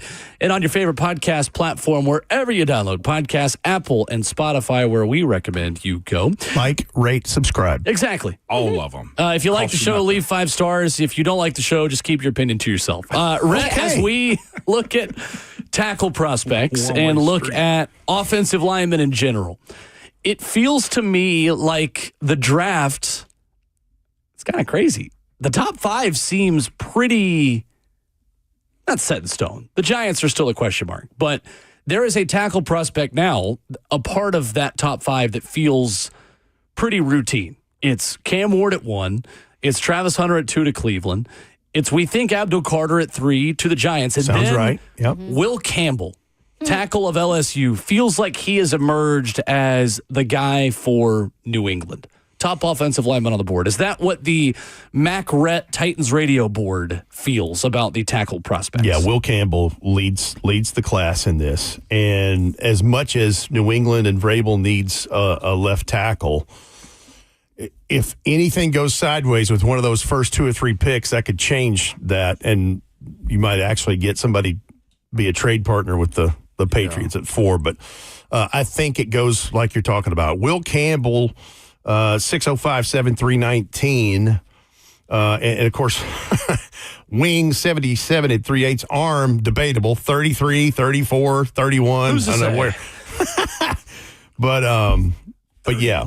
4.98 in the 40, 175 in his first 10. And I think he started every game at left tackle, if I'm not mistaken. 30, Yep. yeah. Since 2022. You know, team captain, first team All-SEC, freshman All-Americans, and consensus All-American in 2024. He's where it starts. And I'd be a little surprised if he wasn't the first tackle taken off of the board, just because with all the disparity and changes in what the dang arm lengths are at the Senior Bowl, at pro days, at the combine, like, can we find the same measurement team and let's just do this once? Anyway, there's a lot of offensive tackles in this that played tackle in college because of the difference in arm length will probably move to the inside. I know we're going to talk about all the bigs on the front lines up there on the offensive line side, but you're going to see some by definition that, you know, it's like they're a tackle. Yeah, they were a tackle in college. What are they now? Right. And that to me, actually, Rhett, is more of a, in my personal opinion, that to me is more of the safety net that you want. Considering, like, look, some guys go to the NFL and they just can't beat the rush off the edge. Like, hey, I'm quick, but I'm not comfortable moving at this rate of speed, right? So you move them inside. I actually think that's one of the best weapons you can have as it pertains to offensive linemen. Like, to be interchangeable like that, or to have a guy like Will Campbell who could move into guard. I don't think that's a bad thing, right? Just go find another one next year is the way you got to look at it. I'll give you a penultimate example in this year's draft of a guy that's going to move inside that I think may be one of the safer bets on an offensive line pick, and that's Gray Zabel from North Dakota State. Yes, sir. Started left tackle. He's going to be in a center in this, and I think he could kick out to guard. I do too. But talk to him in that ballroom at the Senior Bowl. He's a smart dude. And just he tested well. He's won that whole process and embraced that he's going to have to bump inside. Yeah. And a lot of teams really high. He's a guy that's going to get picked a whole lot higher than people think because of what this draft is. And again, to your point in the last segment, Will, you know, best available by position and need. Yep. And those kinds of things. But, yeah, you're going to see a lot of examples of a guy like Gray Zabel who played left tackle mostly in college but moves inside. Yeah. So Dan Brugler and the Beast has 2 offensive tackles with pure first-round grades. Will Campbell and Armand Membu. Mm-hmm. I'm saying that right, am I? Yep, that's correct. Yep. Of Missouri. At 6'4", 332 pounds, 33.5-inch arms, 82-inch wingspan for the 21-year-old former Missouri Tiger. Often linked to the New York Jets, who could be doubling up on tackles in the last 2 years after taking Olu Fashanu last season. Yeah. And that certainly could be a place where he could be slotted in. And at that size, 6'4.5", 332, and those 33.5-inch arms and 82 wing, 4.91 in the 40, 1.74 in the 10. That's moving for a big man now. That's a lot of moves. 9.7 broad, 34-inch vert, and again, 33.5-inch arms, 31 reps at 225. That checks every box. 30 starts at right tackle for the Missouri Tigers. He's one of he is the next guy in this, and you're right. That's where Dane Brugler has both of those guys as pure first-round grades. And I think there would be a third in that conversation had he not had a non-contact torn patella injury in practice, and that's Josh Simmons, the left tackle for the Ohio State Buckeyes. I really like him, too. And I think he's pretty much getting cleared back to go and do things now. So if the medical rechecks have been good, I mean, that's a guy that he played 19 games at left tackle, 13 at right tackle, so position versatility there. At 6'4" and 7'8", 317, hands 10, arms 33, wing 82 at a very high program. And, of course, Donovan Jackson had to play left tackle for him towards that run and certainly in those playoffs. And Donovan Jackson, who will probably be better suited as a guard, another one that'll move inside, and that's his natural position anyway. God, Donovan Jackson he gave up 2 pressures in the college playoffs. Really good job. Interior. Like that, I mean, that to me is... That's it. Yes, you know what I'm saying? Like, that's crushing. But Josh Simmons, he would probably be the next guy in that with a pure first-round grade had the injury not happened. So you get a sleeper pick for the most part. Right. You're going to get a second-round grade, but first-round potential with a guy like him. Yeah. Yeah. It is crazy with Josh Simmons. Again, we talk about the differences between some of the arm measurements between the Combine and Pro Day. It is crazy. At the Combine for Josh Simmons. It's like watching the stock market these days. Yeah. 33-inch arms. Okay, not that bad. 33-inch arms at the Combine. 34 and 1/8 at the Pro Day. Yeah, so an inch and an eighth difference between what? It's crazy. Is it? What is happening? Yeah, I don't know. I don't understand Donovan that. Jackson a top 30 visit for the Titans? I believe he was. I believe he was. Yeah. And I was thinking about that. I was like, I think they had him for a top 30 visit. Actually. Well, and you think about this, they have they've got a little bit of depth there, but they brought in Kevin Zeitler on a 1-year deal from the Lions, but he's 35 years old and a very good right guard. Oh, 100%. But yeah, you're going to need some stuff to plug into that area. Yep. And a youth movement, if you will. And, Donovan Jackson would be a guy that kind of fit that bill. But now you're talking about having to pick him early on. He ain't going to be there in round 4. Right. Is what I'm telling you. Nope. Donovan Jackson was a Titans top 30 visit, a week ago. Okay. To that point about being able to pick somebody that in round 4 that might not be there. Let's say if you go and have a project, you believe in Bill Callahan and his teachings. The guy that we saw at this Senior Bowl, Carson Vincent, Alabama A&M prospect, man, size, attitude. But if you watch him play, you look at his tape, and even besides his one-on-ones at the Senior Bowl, pretty raw, Rhett, that you can somewhat pour into and given the time to do so. Undersized in 6'0", 7'1", so just a notch over. But anyway, 314, 512 in the 40-yard dash. Yep. 10 1/4-inch hands, 34 and 5/8 inch arms, almost 85-inch wing. Yeah. And he's a guy that kept moving people in those biggies drills at the Senior Bowl that week. And yeah, and of course Dane Brugler's got him as a 5th-round pick. I think we have got him. Where do we have him? Let me take a look here. Yeah, we have Carson Vincent in the middle of pod 5. So yeah, I said undersized. 6'07" is 6'7". I don't know what the hell I'm talking about. I've got draft brain. I knew what it was. Yeah. He's like, hey, Rhett, I'm just going to let you hanging out to dry. No, he's got the longest arms. He's got as long arms as anybody in this entire draft. The only guy with longer arms than him that I can see of these top group of guys is Cameron Williams, the tackle out of Texas. Yep.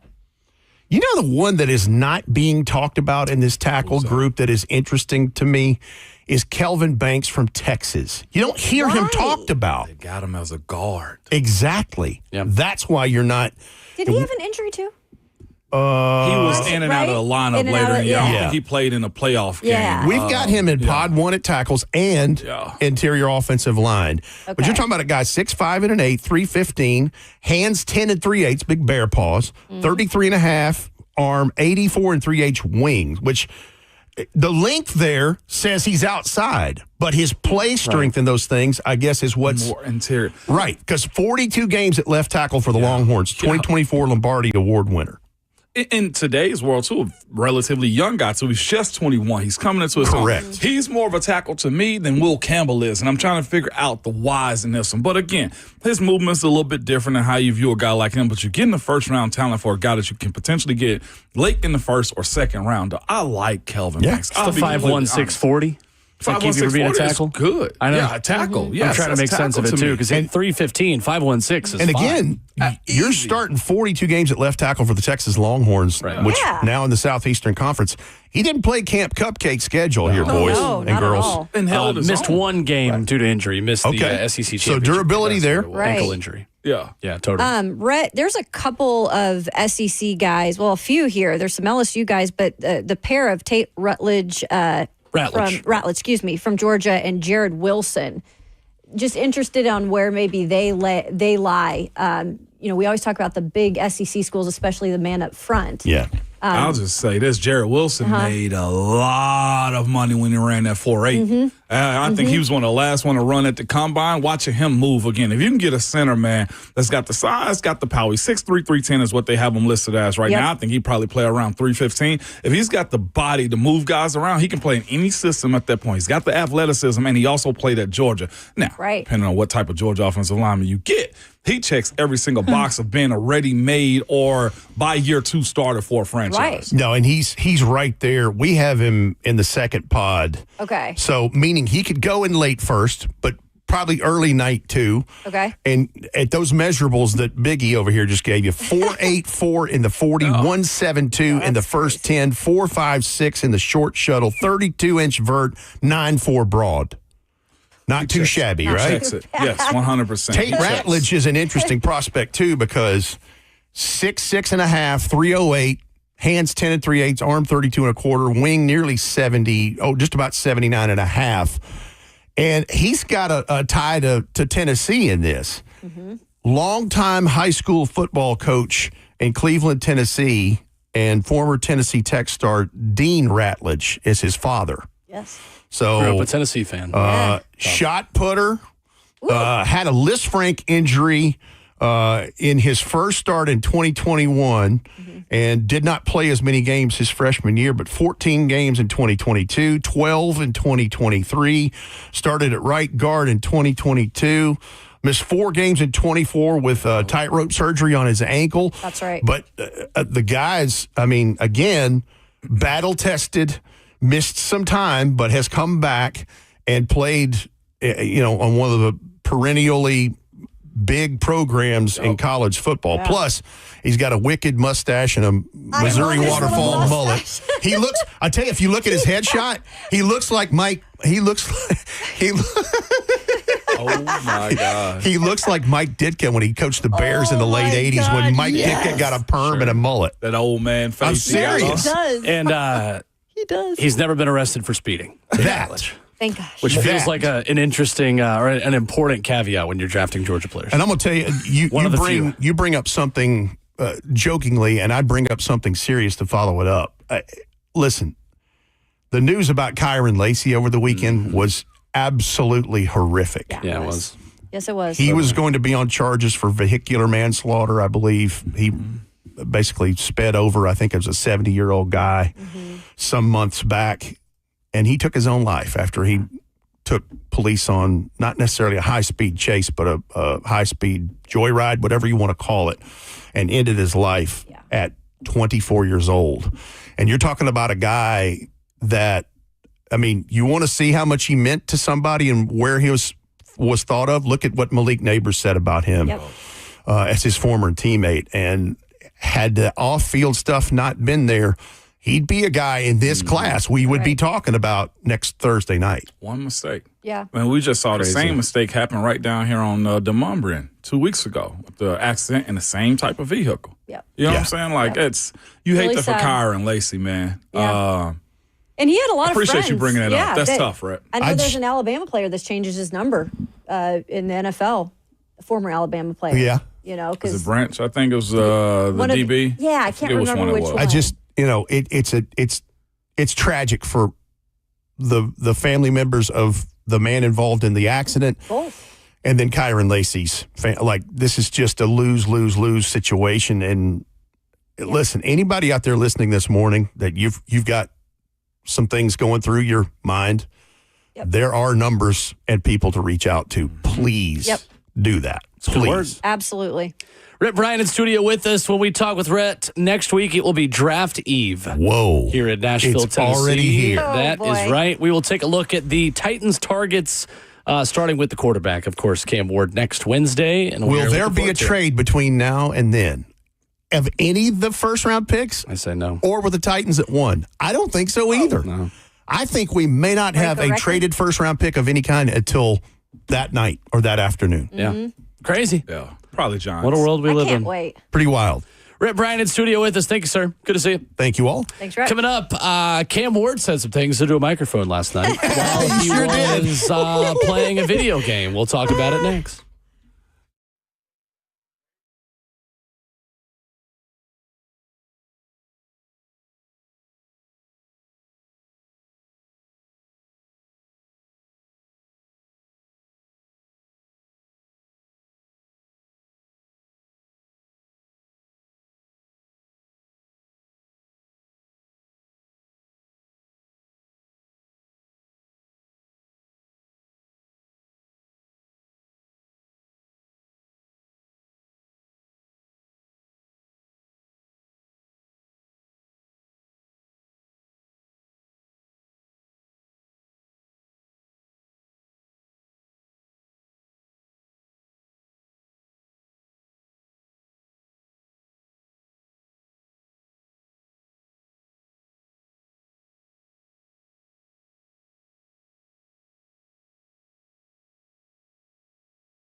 RKW on 104.5 The Zone, wrapping up the show on this Wednesday. We are brewed up by Scooter's Coffee. So Cam Ward played Fortnite last night and talked about the Titans in his Twitch stream. That is a very 2025 sentence. For those of you who are unfamiliar, for us kids, Twitch streams are where most people just stream their video games, and they talk while they do it. They answer questions. They talk about life. And Cam Ward last night ranked his top 4 receivers, had Calvin Ridley and Treylon Burks in his top 4 receivers of the NFL. He said Tony Pollard and Tajay Spears are top 4 running backs of the NFL. He was asked, who's your favorite coach in the NFL? He said Brian Callahan. And he said, y'all know about A.J. Brown, but don't forget about Calvin Ridley. A.J. Brown ain't no Calvin Ridley. And said that Calvin Ridley is a top receiver in the league. Cam Ward, welcome to Nashville. Yeah. Wow. If you weren't convinced before. Kayla's mic's not on. We need to get her back in. I'm on, though. No, you're not. Oh. You're not coming through. Justin. On. There we go. That I did have it on, though. Recording some stuff. It just wasn't. Yeah, you were recording stuff during that. Yeah, if you're not convinced before, you got to be convinced now. Like, he's obviously setting himself up to look very nice when he puts on the two-tone blue here. If you weren't convinced before, please tell us what rock you were living under. Yeah, and that too. We tried to tell you. Yeah, it's that. Like, it's time to cash in the bets if you said them a little while ago. Like, that is there's no hiding it anymore, right? For sure, man. There's a 0% chance that anyone other than Cam Ward is drafted number 1 overall. He was 0. Fortnite is still happening. Oh yeah, my nephew plays that. Fortnite is not going anywhere. It's not. I've not played Fortnite in probably 5 years. Mm-hmm. Yeah, I attempted to try to play it. It's not going to be me. I thought everybody was on the show right now. I touch way too much grass to be good at Fortnite. I do like the show. I'm in year 2 with the Braves. Nice. I'm leading MVP voting at this point with about 40 games left in year 2. I'm rookie of the year. So. Oh yeah, okay. My Braves virtually are a lot better than the real ones who are. They're getting a little better. They are. There's a long time of ball left. Yeah, there's a lot of baseball. So Cam is speaking out loud on that one. That's actually pretty good for him, man. He's ready to come. That's the other part. So I know it's one thing to be the number 1 overall pick, but like to actually want to come here and be a part of something. This is another step as far as the rebuild goes. You can't even bet on Cam Ward to go number 1 to the Titans. Well, actually, you can just bet on who goes where. I guess you can never. Okay. Anyway, so more of a bribe. The betting odds for Cam Ward to go number 1 overall, minus 20,000. Minus 20,000. So you would have to bet a lot of money just to make $100. If I put $40 on Cam Ward to go number 1, I'd win 20 cents. Yeah, buddy, get in, man. Let's Oatmeal go. better than oatmeal. Will. I know, right? 20 cents is no meal. This isn't 1960 where you can get a Coke for that much. After those taxes, it's a wrap. I might get you a fifth of a Coke. Yeah. Let me throw something out there because, look, when you say Treylon Burks is a top 4 wide receiver, come on, let's be realistic here. Now, I get what he was doing with the whole Maybe thing. top 4 on the Titans. Right. Maybe. What if I will say this. In a crazy world, what if he could be the quarterback that actually gets something out of Treylon Burks? That could be fascinating. Now, Burks got to stay healthy. Yeah. But that would be crazy. Well, it's the conversation you've been leading for a while, is that he's going to elevate the people around him. Right. And Treylon Burks is one of the people he around would be the biggest one. Maybe you could salvage that. You got to be on the field healthy to be elevated. Exactly. Can't crap on Treylon no more because the quarterbacks have said that's his guy. Yeah. No, seriously. And you want to say, hey, how can you elevate him? And that's the other part. You want Cam to make him better because if Cam is helping make Treylon Burks better, then everybody else got to eat too, right?